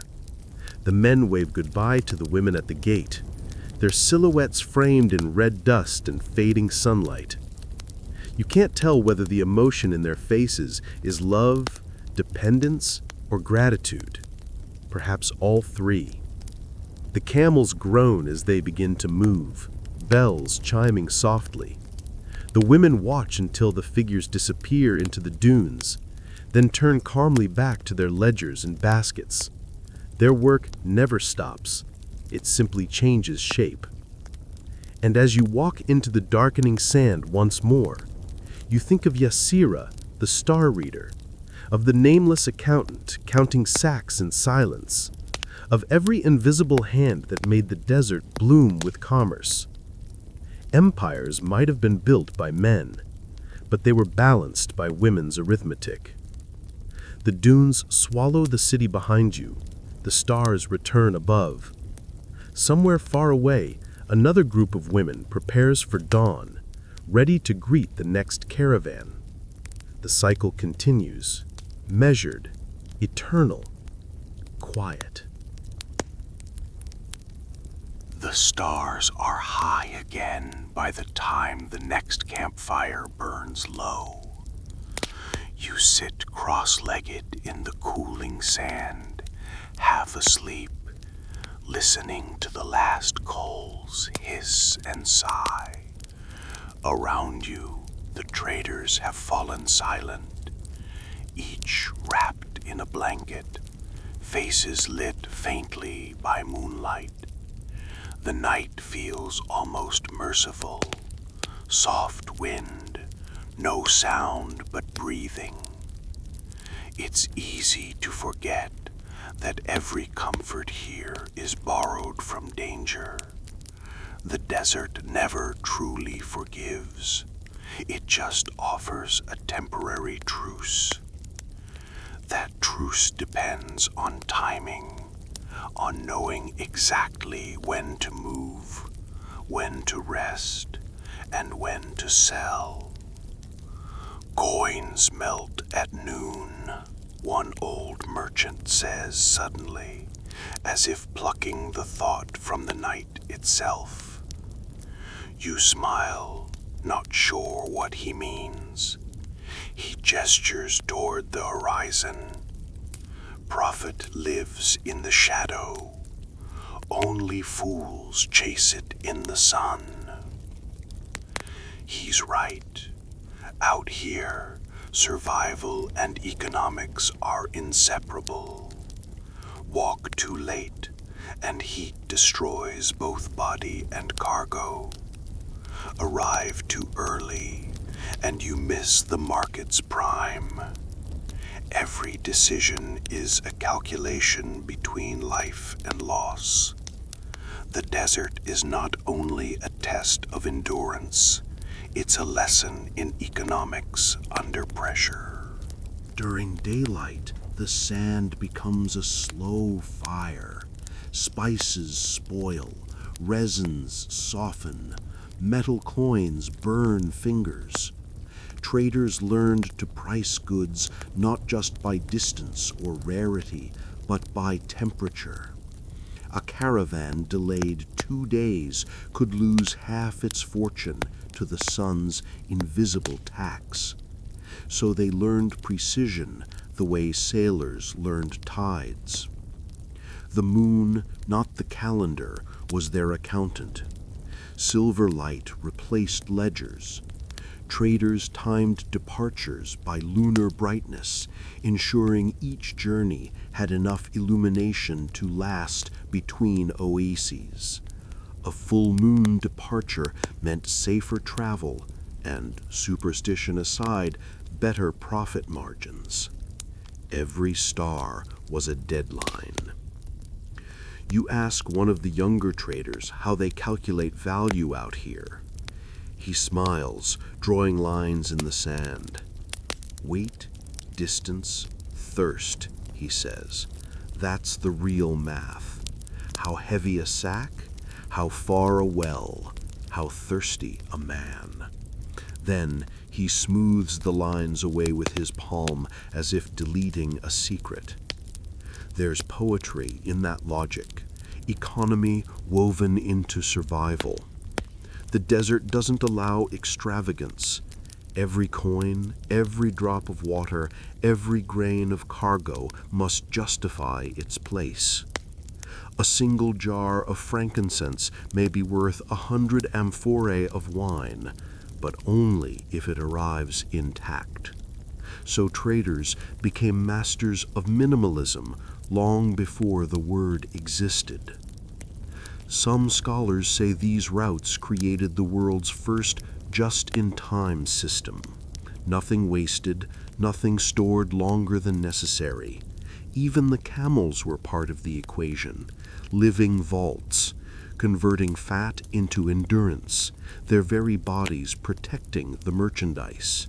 You can't help but marvel at the symmetry, living machines powering spiritual commerce. But for all its precision, desert trade was gambling disguised as business. Storms, bandits, drought, all could erase fortunes overnight.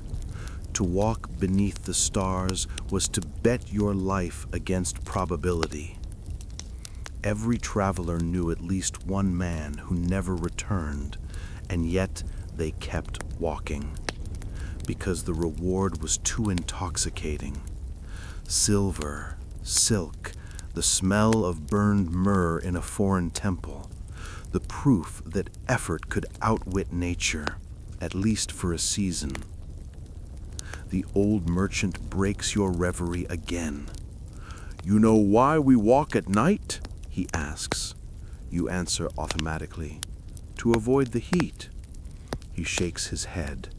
"No, we walk at night because profit hides from impatience." You think about that long after he's asleep. Maybe what he means is that success here comes to those who move slowly, who listen more than they act. The desert punishes urgency. It rewards rhythm, patience, and timing. The same virtues that make trade sustainable, faith believable, and life bearable. The wind rises briefly, scattering a few coins from a trader's pouch. They glint under starlight before sinking into the sand, vanishing instantly. You watch them disappear and feel an odd sense of calm. In the city, losing money would sting. Here, it feels like tribute, a small payment to keep the desert kind. You lie back, staring at the stars. Somewhere out there, light from another economy, a cosmic one, travels endlessly without devaluation. It will take thousands of years to reach any market worth naming. That thought makes you laugh quietly. Perhaps all commerce is a kind of faith. You exchange today's comfort for tomorrow's promise and hope the universe honors the receipt. The last coals wink out, the bells fall silent, and you understand now what the old man meant. The desert itself is a market, and its only accepted currency is time. But for all its precision, desert trade was gambling disguised as business. Storms, bandits, drought, all could erase fortunes overnight. To walk beneath the stars was to bet your life against probability. Every traveler knew at least one man who never returned, and yet they kept walking, because the reward was too intoxicating. Silver, silk, the smell of burned myrrh in a foreign temple, the proof that effort could outwit nature, at least for a season. The old merchant breaks your reverie again. "You know why we walk at night?" he asks. You answer automatically, "To avoid the heat." He shakes his head. "No, we walk at night because profit hides from impatience." You think about that long after he's asleep. Maybe what he means is that success here comes to those who move slowly, who listen more than they act. The desert punishes urgency. It rewards rhythm, patience, and timing. The same virtues that make trade sustainable, faith believable, and life bearable. The wind rises briefly, scattering a few coins from a trader's pouch. They glint under starlight before sinking into the sand, vanishing instantly. You watch them disappear and feel an odd sense of calm. In the city, losing money would sting. Here, it feels like tribute, a small payment to keep the desert kind. You lie back, staring at the stars. Somewhere out there, light from another economy, a cosmic one, travels endlessly without devaluation. It will take thousands of years to reach any market worth naming. That thought makes you laugh quietly. Perhaps all commerce is a kind of faith. You exchange today's comfort for tomorrow's promise and hope the universe honors the receipt. The last coals wink out, the bells fall silent, and you understand now what the old man meant. The desert itself is a market, and its only accepted currency is time. But for all its precision, desert trade was gambling disguised as business.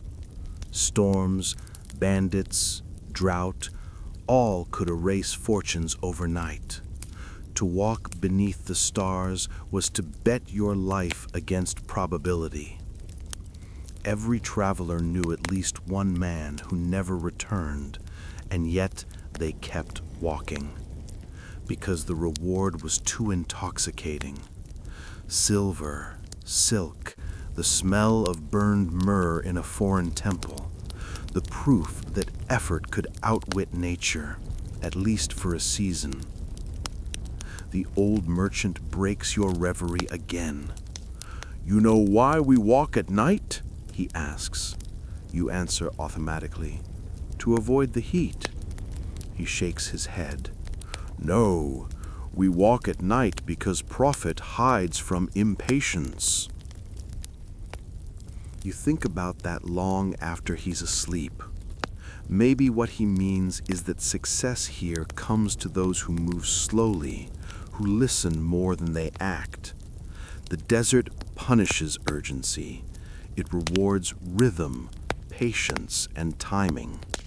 The same virtues that make trade sustainable, faith believable, and life bearable. The wind rises briefly, scattering a few coins from a trader's pouch. They glint under starlight before sinking into the sand, vanishing instantly. You watch them disappear and feel an odd sense of calm. In the city, losing money would sting. Here, it feels like tribute, a small payment to keep the desert kind. You lie back, staring at the stars.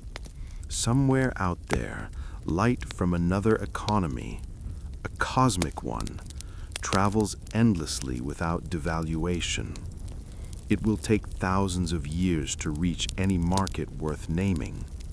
That thought makes you laugh quietly. Perhaps all commerce is a kind of faith. You exchange today's comfort for tomorrow's promise and hope the universe honors the receipt. The last coals wink out, the bells fall silent, and you understand now what the old man meant. The desert itself is a market, and its only accepted currency is time. By the next night, the moon rises red, heavy, swollen, dust-veiled. The caravan moves slower. The bells sound duller, as if the air itself has thickened. You sense the mood shift. The traders speak less. Their eyes dart more often toward the horizon. The air is still too warm, the silence too wide. Then you see them, dark shapes moving far behind, barely visible against the dunes. For a long while they keep their distance. The lead trader says nothing, but his jaw tightens. "Don't look back," he mutters. It invites them closer. He doesn't need to explain who they are. Every caravan knows the other road that shares the night, the one not filled with incense or silk, but with chains and silence. The slave routes. You walk faster without realizing it.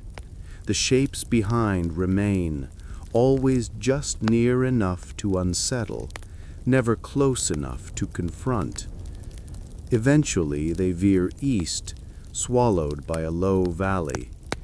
The trader exhales almost guiltily. Better that way. We can't help them. No one can.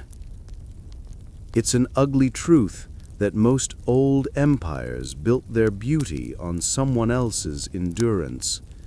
The same roots that carried perfume and gold also carried human lives, captives from wars, debtors sold into bondage, children torn from villages along the Sahel or the Horn of Africa.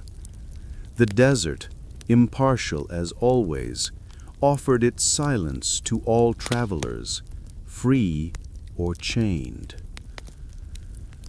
Historians argue endlessly about numbers, but no figure captures the reality. Some slaves marched from Sudan to Egypt, from Kano to Tripoli, from the Niger Bend to the Red Sea. Hundreds of miles under stars that looked no different from yours tonight. For them, the desert was not a path of trade. It was a test of survival, measured in how long a person could walk before collapsing. You feel the weight of it, the idea that the same stars guiding your caravan also watched those who never returned. The lead trader notices your expression. He says softly, "You must not pity too loudly. The desert hates noise." Then, after a pause, "But yes, we remember them." He points toward a ridge barely visible in the moonlight. "There," he says, "old bones. Sometimes the sand gives them back after storms. We bury them again, always facing east." You stare at the dune and imagine what lies beneath. Unmarked graves blending into centuries of wind. It's hard to reconcile with the calm beauty of the night, the gentle sway of camels, the silver trails of stars. But that's what the desert does best, hide horror inside elegance. For a long while no one speaks. The bells feel heavier. Then an older man begins to hum a song, low, rhythmic, almost like a heartbeat. One by one, others join. It's a mourning song, you realize, disguised as a work chant. The melody is ancient, older than trade itself. It's said these songs began as coded messages between enslaved travelers, prayers disguised as rhythm, hope smuggled inside harmony.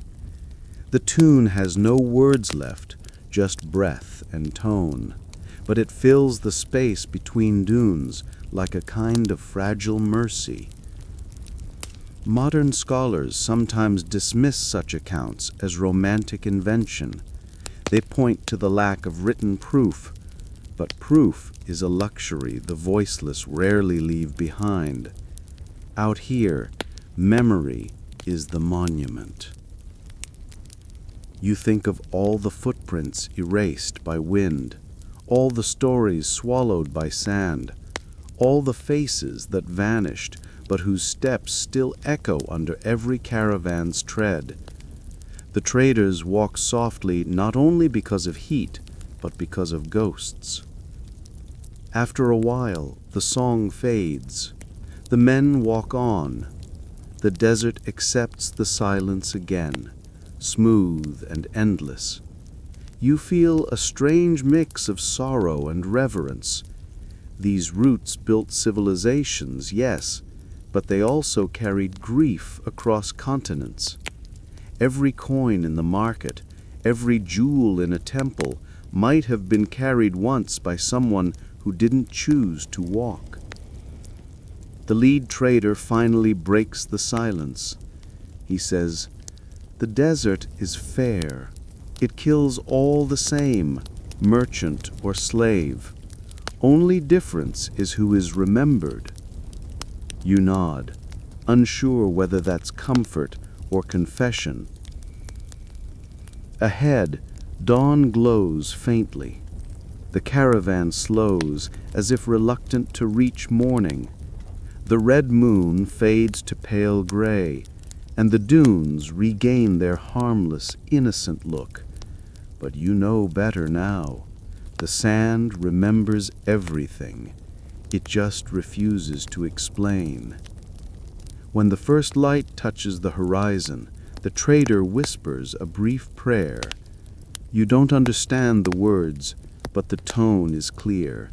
Acknowledgement, apology, endurance. And as you walk on, the desert hums quietly beneath your feet, not in menace, not in mercy, but in memory. When the next night comes, it feels almost like relief. After the red moon and its heavy silence, the stars appear clean and white again, as if someone had rinsed the sky. The men move slower, calmer.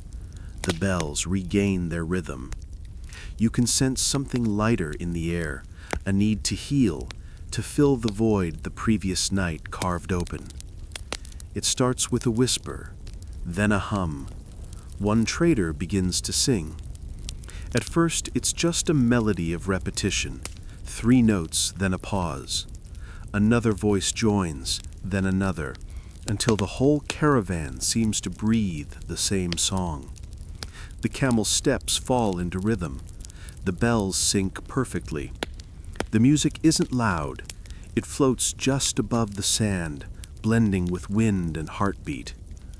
These are the songs to scare away silence. Every caravan had them. Each tribe, each region, each route had its repertoire. Simple, hypnotic tunes sung under the stars. They weren't about entertainment. They were medicine for the mind. In a world where darkness could unmake thought, song kept memory alive. You listen, eyes half closed, as the melody loops endlessly.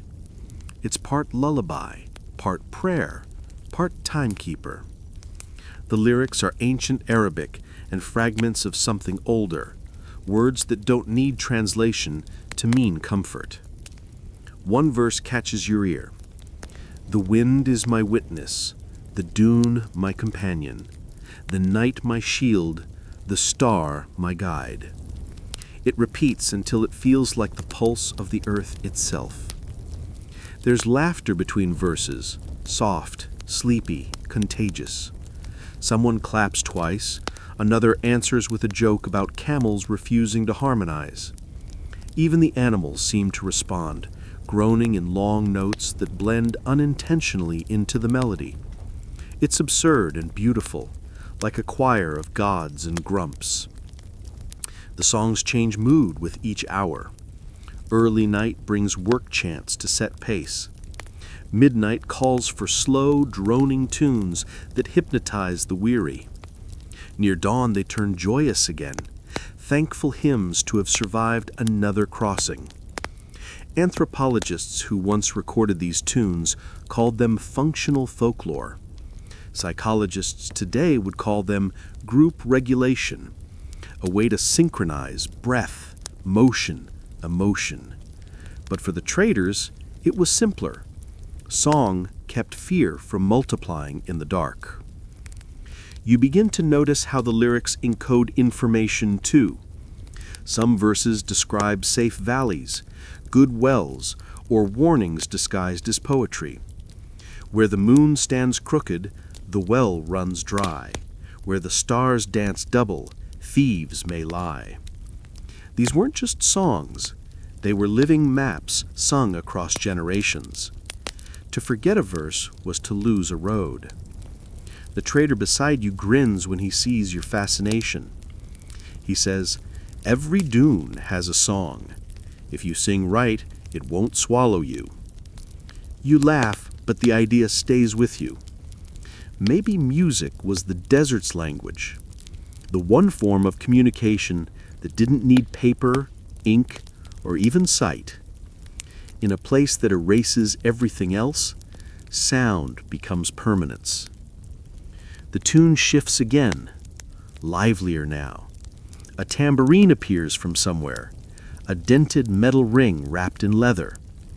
A man shakes it gently, creating a shimmering rhythm that merges with the camel bells. The air seems to vibrate, alive with joy. It's strange how easily exhaustion turns to euphoria out here. Maybe it's oxygen deprivation, or maybe the realization that you're still moving, still breathing. Whatever the cause, laughter spreads through the caravan like warmth. Even the stoic lead trader hums long under his breath. There's debate among historians whether these songs influenced later religious chant traditions. The cadences, the call and response, the droning vowels, all would later echo in mosques and monasteries across continents. Music that began as survival ritual evolved into worship. The desert's lullaby became humanity's hymn. The night stretches on. The rhythm steadies. You feel the weight of the day dissolved into the music. Each verse seems to erase one worry, one fear, one haunting from the night before. The sand listens quietly, approving. You find yourself joining in, not with words, but with a hum. It doesn't matter that you don't know the language. The melody belongs to everyone who's ever been small under stars and grateful for company. And for the first time, you understand these songs weren't meant to fill silence. They were meant to remind you that silence is never truly empty. That even in vastness, your voice has somewhere to go. As the last verse fades, the men fall quiet again. The bells take over, carrying the rhythm forward. The lead trader glances at you and says softly, "The desert forgets footsteps, but it remembers songs." You nod, because tonight the desert is humming back. By the time the stars tilt westward, the desert has turned ghostly pale. The wind picks up, brushing over the dunes in low whispers. You look back and realize there is nothing. No trace of where you came from. The tracks, the footprints, the drag lines from the cargo, even the wide prints of the camels, all gone, as if the caravan had never existed. Tracks that vanish by morning, murmurs the lead trader, almost fondly. The desert always cleans its house. You kneel and touch the sand. It feels cool, smooth, perfectly unbothered. No hint of your passage. A single breath of wind is enough to erase hours, even days of movement. You feel something heavy and light at once, the awe of impermanence. Here, memory doesn't belong to the ground. It belongs to the traveler. The traders don't mind. They're used to being ghosts. For them, disappearance is proof of success. To leave no mark means the journey was smooth, safe, unhindered. If the desert remembers you, it's because you made a mistake, says one. It's a perspective only a desert could teach, that survival and vanishing can mean the same thing. You walk on, watching how the wind rearranges the dunes as you go. Their shapes shift constantly, graceful and merciless. A crest slides down, filling a hollow. A ridge curls into a new curve. The sand moves like water, fluid and mindless, sculpting beauty that will last only until the next breeze. The traders don't see this as tragedy, they see it as rhythm.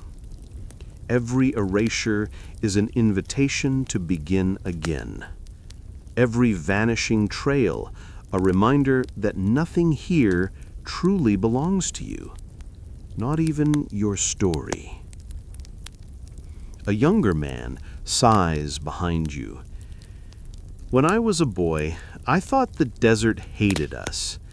I thought it swallowed everything we made. But my father said no. The desert is like the sea. It wipes the deck clean so the next voyage can begin. You like that thought. The desert as a tide of sand, endlessly erasing to make space for renewal. Still, the metaphor stings. You think of all the names, the bones, The stories that once lived on this route, forgotten now because the sand decided to start over. You wonder if that's what immortality really means out here. Not being remembered, but being recycled into the rhythm of dust and wind. Some scholars call this landscape a natural archive that erases itself. Archaeologists uncover traces of lost cities, caravanserais buried deep beneath dunes, proof that the desert is both museum and destroyer. A single storm can uncover a century, then hide it again. The past flickers here like the mirages that hover on the horizon, visible only if you move at the right angle.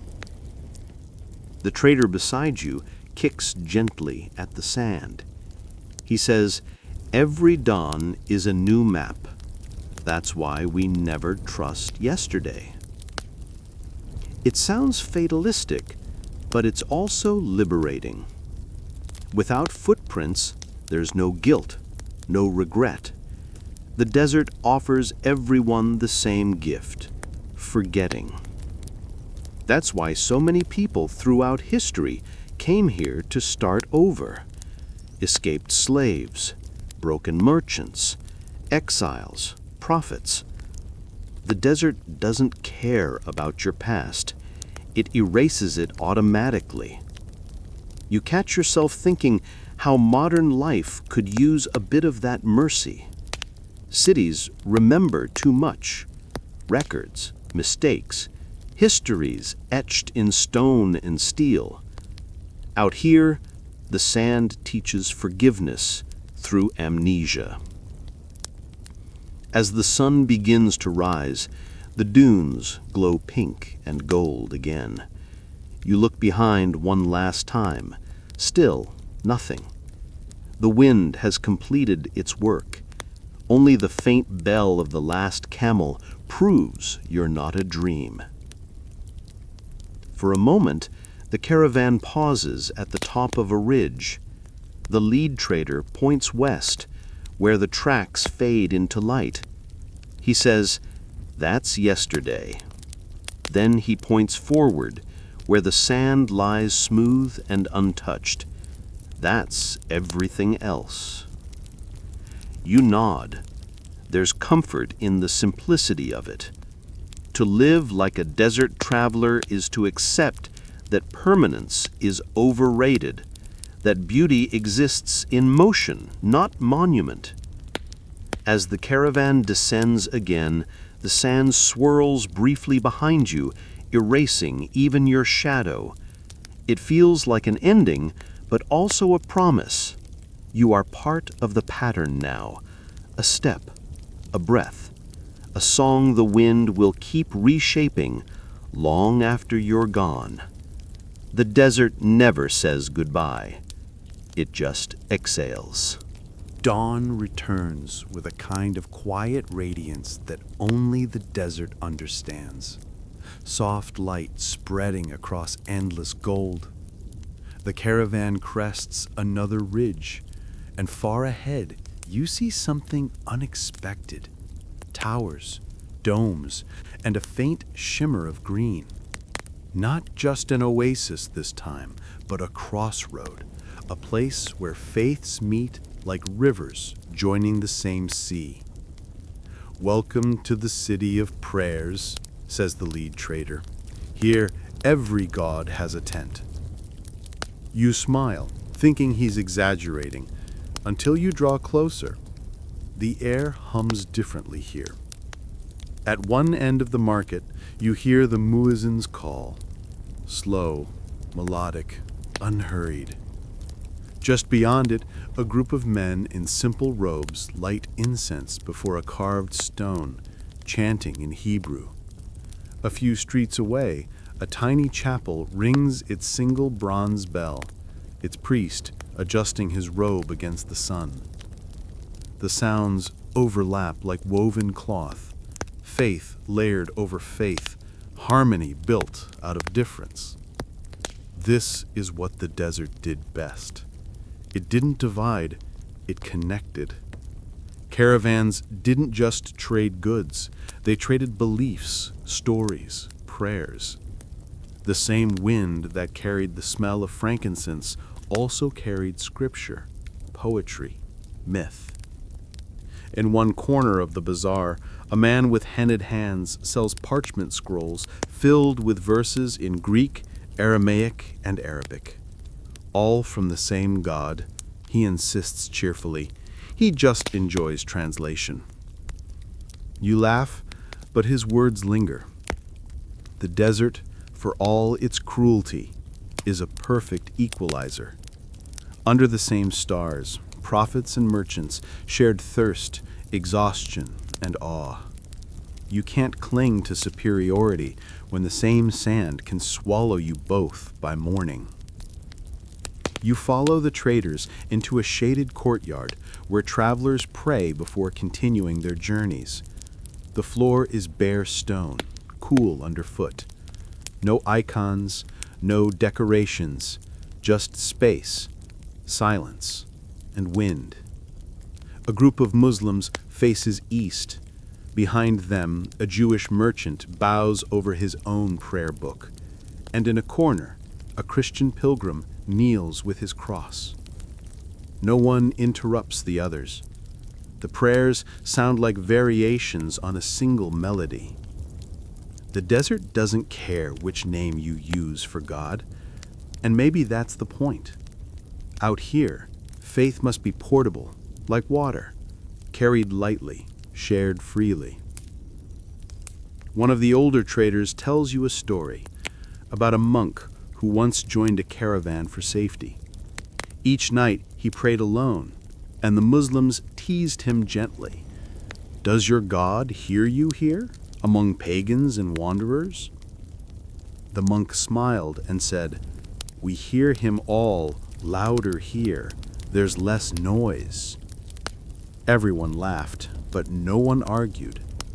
The story still circulates centuries later, told by Muslims, Jews, and Christians alike. The desert, it seems, has always been the best theologian. Historians note that most major religions owe something to desert crossings. Judaism's Exodus, Christianity's wilderness fasts, Islam's revelations.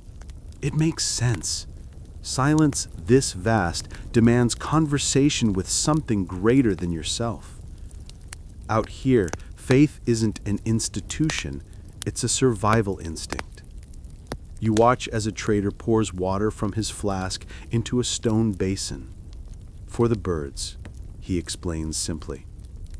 Acts of kindness, small and instinctive, are their own form of worship here. When the landscape offers no mercy, mercy becomes divine.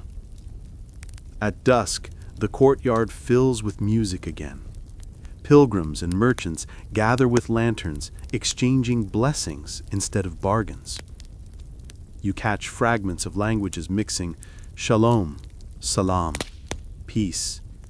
The words all mean the same thing. May the night pass safely. As stars bloom overhead, you realize that faith here isn't about dogma. It's about humility before enormity.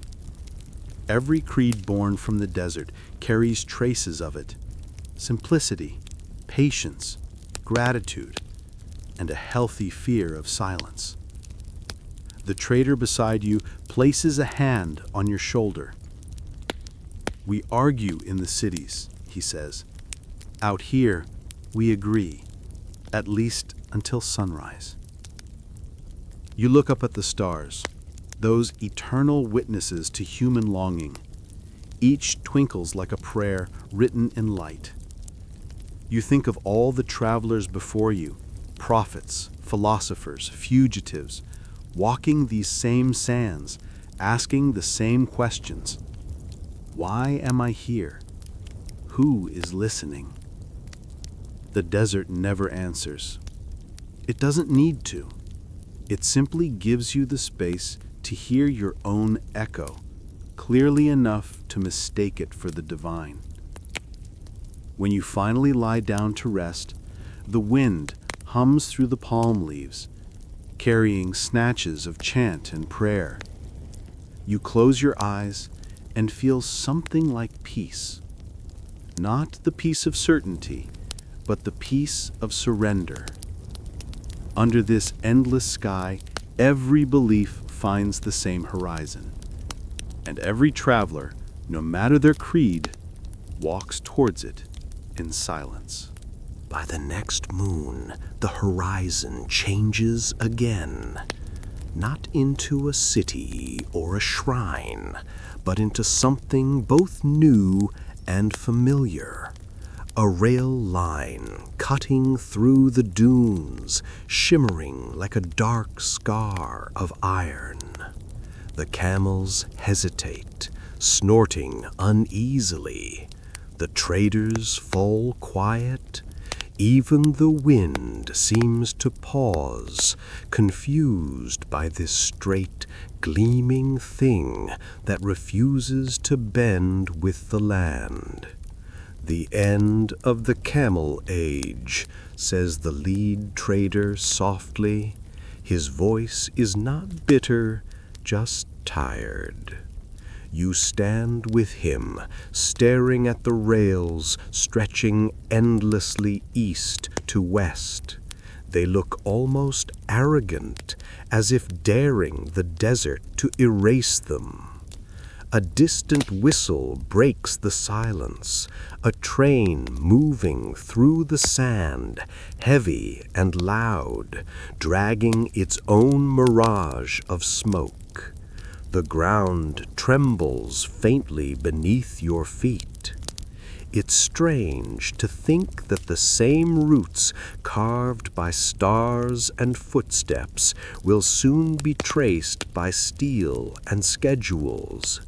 The night walkers, those slow, deliberate masters of the dunes, are being replaced by machines that don't need moonlight or patience. The traders watch the train pass with a mixture of fascination and grief. They call it progress. It doesn't even stop to drink. He isn't wrong. Steam, coal, engines, all of it means efficiency, but also the death of rhythm. The desert's heartbeat, measured in camel steps, songs, and stars, is being replaced by timetables and whistles.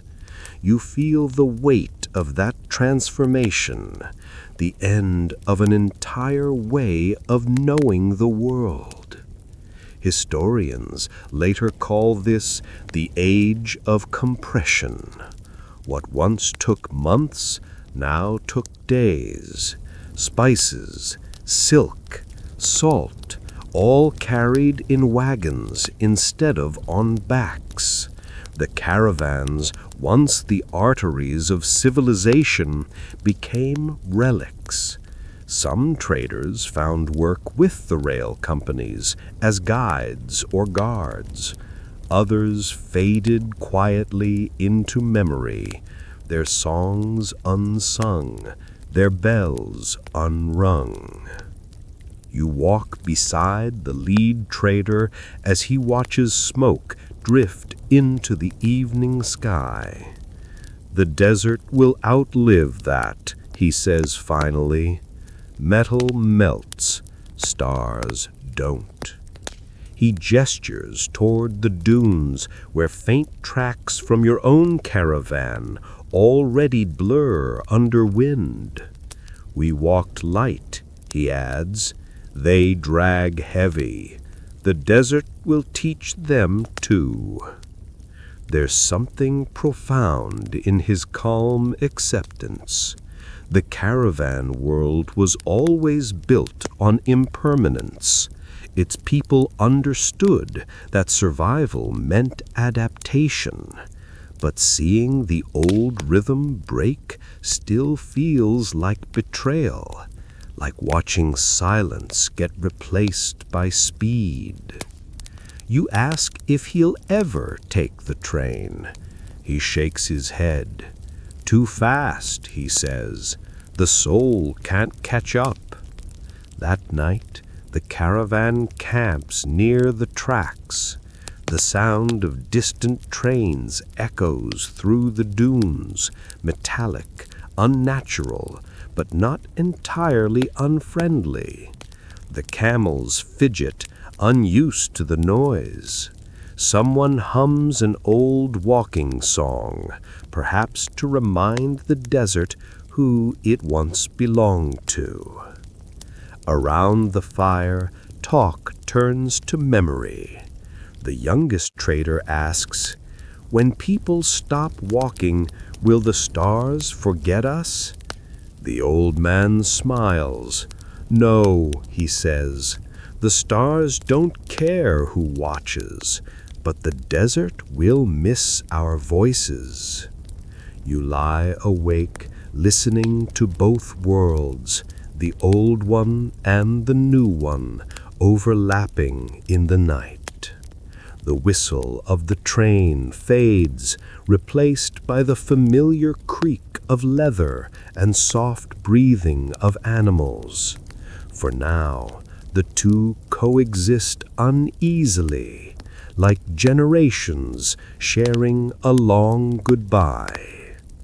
There's something oddly comforting in that tension.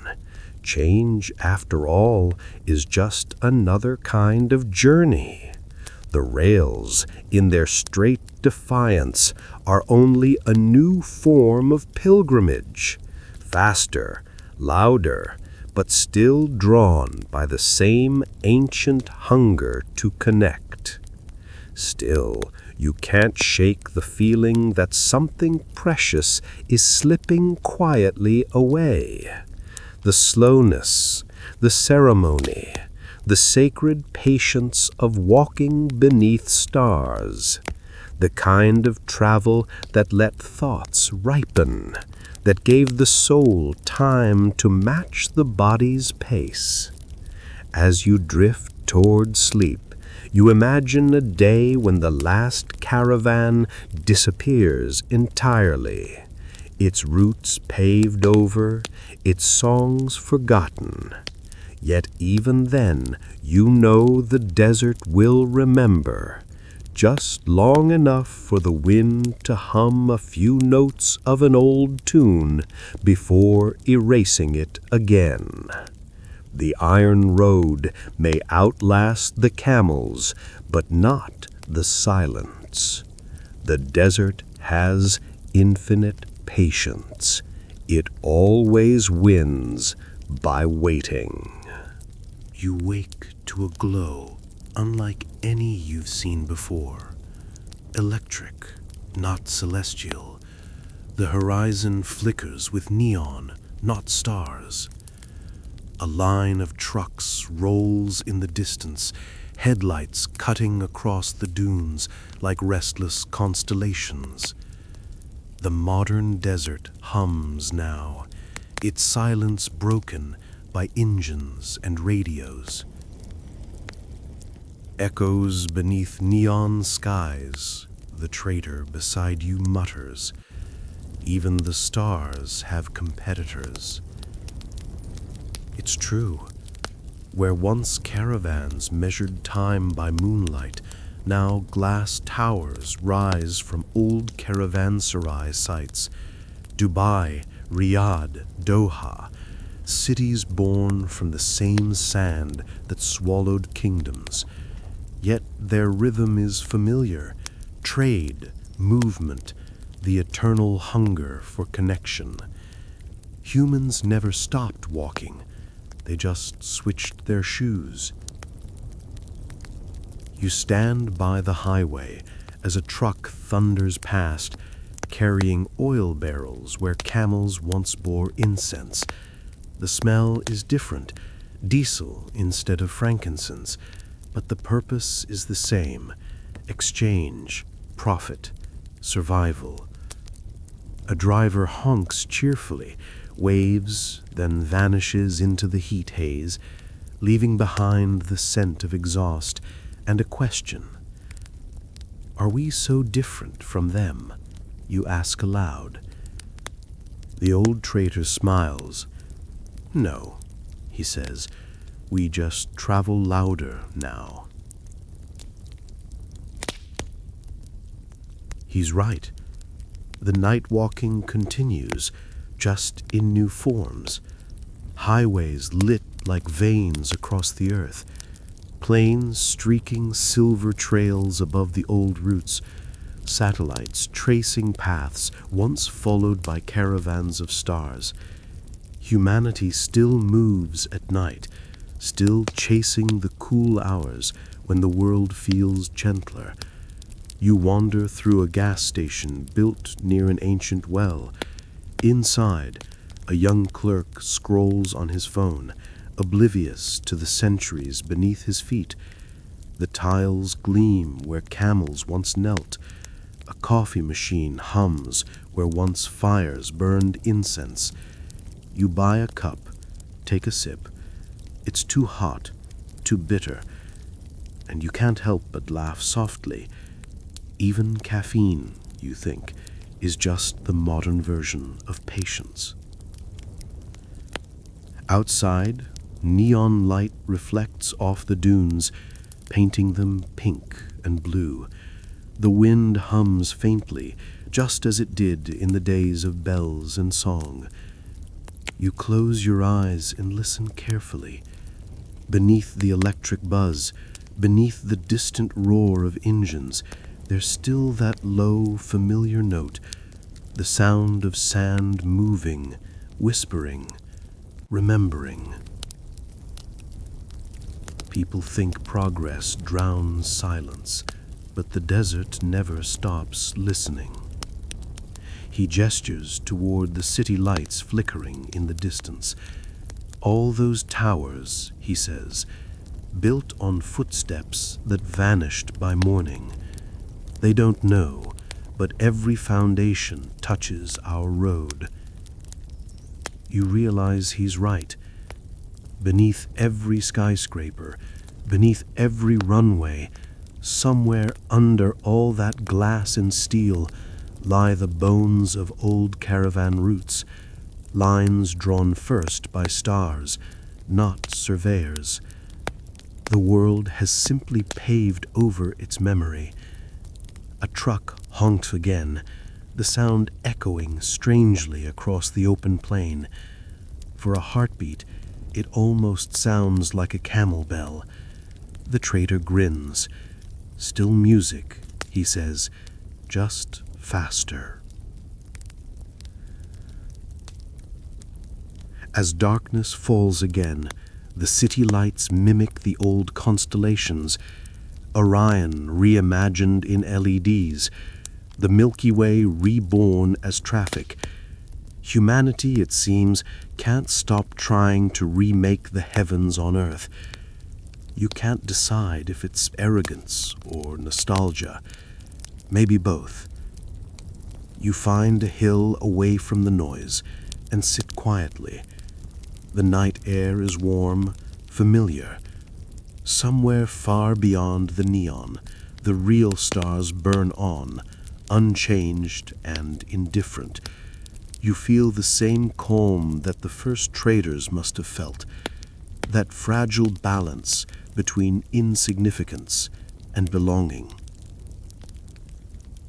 The old traitor settles beside you, his voice soft. The roads change, but night always belongs to travelers. You glance once more at the glowing horizon. The lights pulse like distant fires, hypnotic and alive. Maybe the caravans never ended.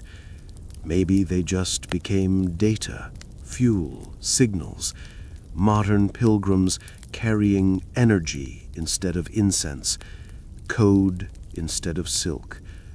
The story continues, humming beneath new stars.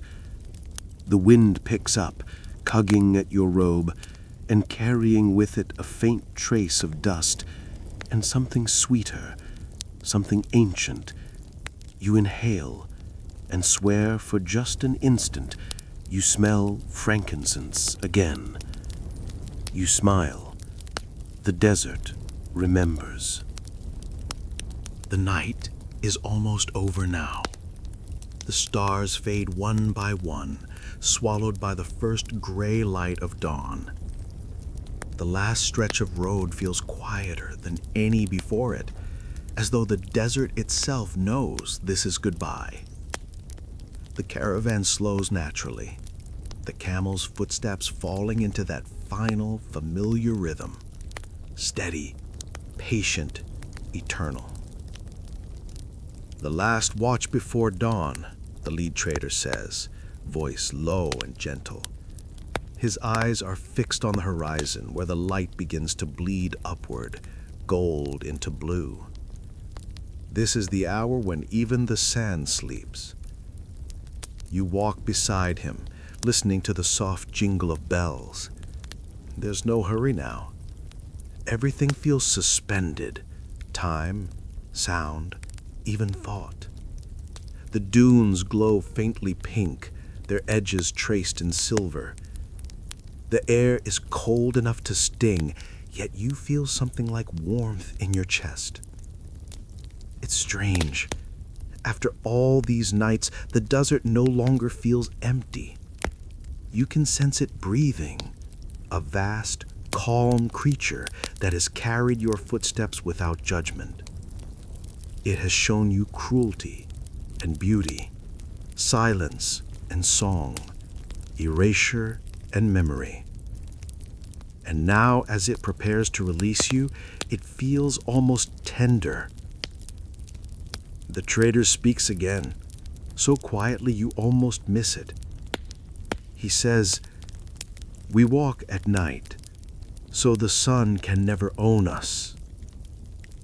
You smile, realizing how much that sentence contains: defiance, wisdom, poetry. Night travel was never just practical. It was philosophy. The rhythm of walking in darkness became a metaphor for every human act of faith. Moving forward without seeing the end, trusting in something distant, a star, a scent, a memory, to guide the way. The wind shifts, carrying the faint perfume of the cargo one last time. Myrrh, frankincense, leather, and sweat, all blending into something hauntingly human. You close your eyes and breathe it in. That smell, you realize, is civilization itself, the scent of effort transformed into meaning. A thin line of sunlight spills over the dunes. The stars retreat reluctantly, blinking out one by one. The bells grow slower, softer. Then finally, they stop. The caravan halts quietly. A few kneel in prayer. Others sip the last of their water. No one speaks loudly. There's no need. The journey has taught them everything silence can say. You look back one last time. The wind has already erased your path, smoothing the sand into perfection. Not a single footprint remains. Yet somehow you know you've left something behind. Not a trail, but an echo. You think of the first night, of the endless stars and the fragile peace of movement. You think of the songs, the whispered codes, the hidden wells, the ghosts, the women who counted, the men who sang, the dunes that hummed. You think of how each story built on another until the desert itself became a library made of wind. And now at dawn, that library closes its covers. You sit on a dune as the traders begin their day's rest. The sun rises slow and indifferent, gilding everything in cruel, perfect light. Yet somehow you no longer fear it. You've learned its rhythm, its logic. You understand now why the night belonged to the wise. The trader settles beside you, sharing the last of his dates. You'll dream of this place. Everyone does. No one ever leaves for good. He's probably right. The desert gets under your skin like fine dust, quiet, invisible, impossible to shake off. It will find you again someday, in a sound, a scent, a silence that feels too vast to explain. You watch the horizon brighten fully. The sky turns pale gold. The bells have fallen silent. Somewhere a camel sighs, long and low, like a closing door. You feel the weight of stillness settle over you. The night is gone. The journey is done. And somewhere deep within, a quiet voice whispers what the desert has been saying all along. That endurance is beauty. That silence is not emptiness. That every traveler walks in darkness first. The world glows. The heat begins to rise. You close your eyes and let the light wash over you, feeling strangely at peace. Small, temporary, infinite.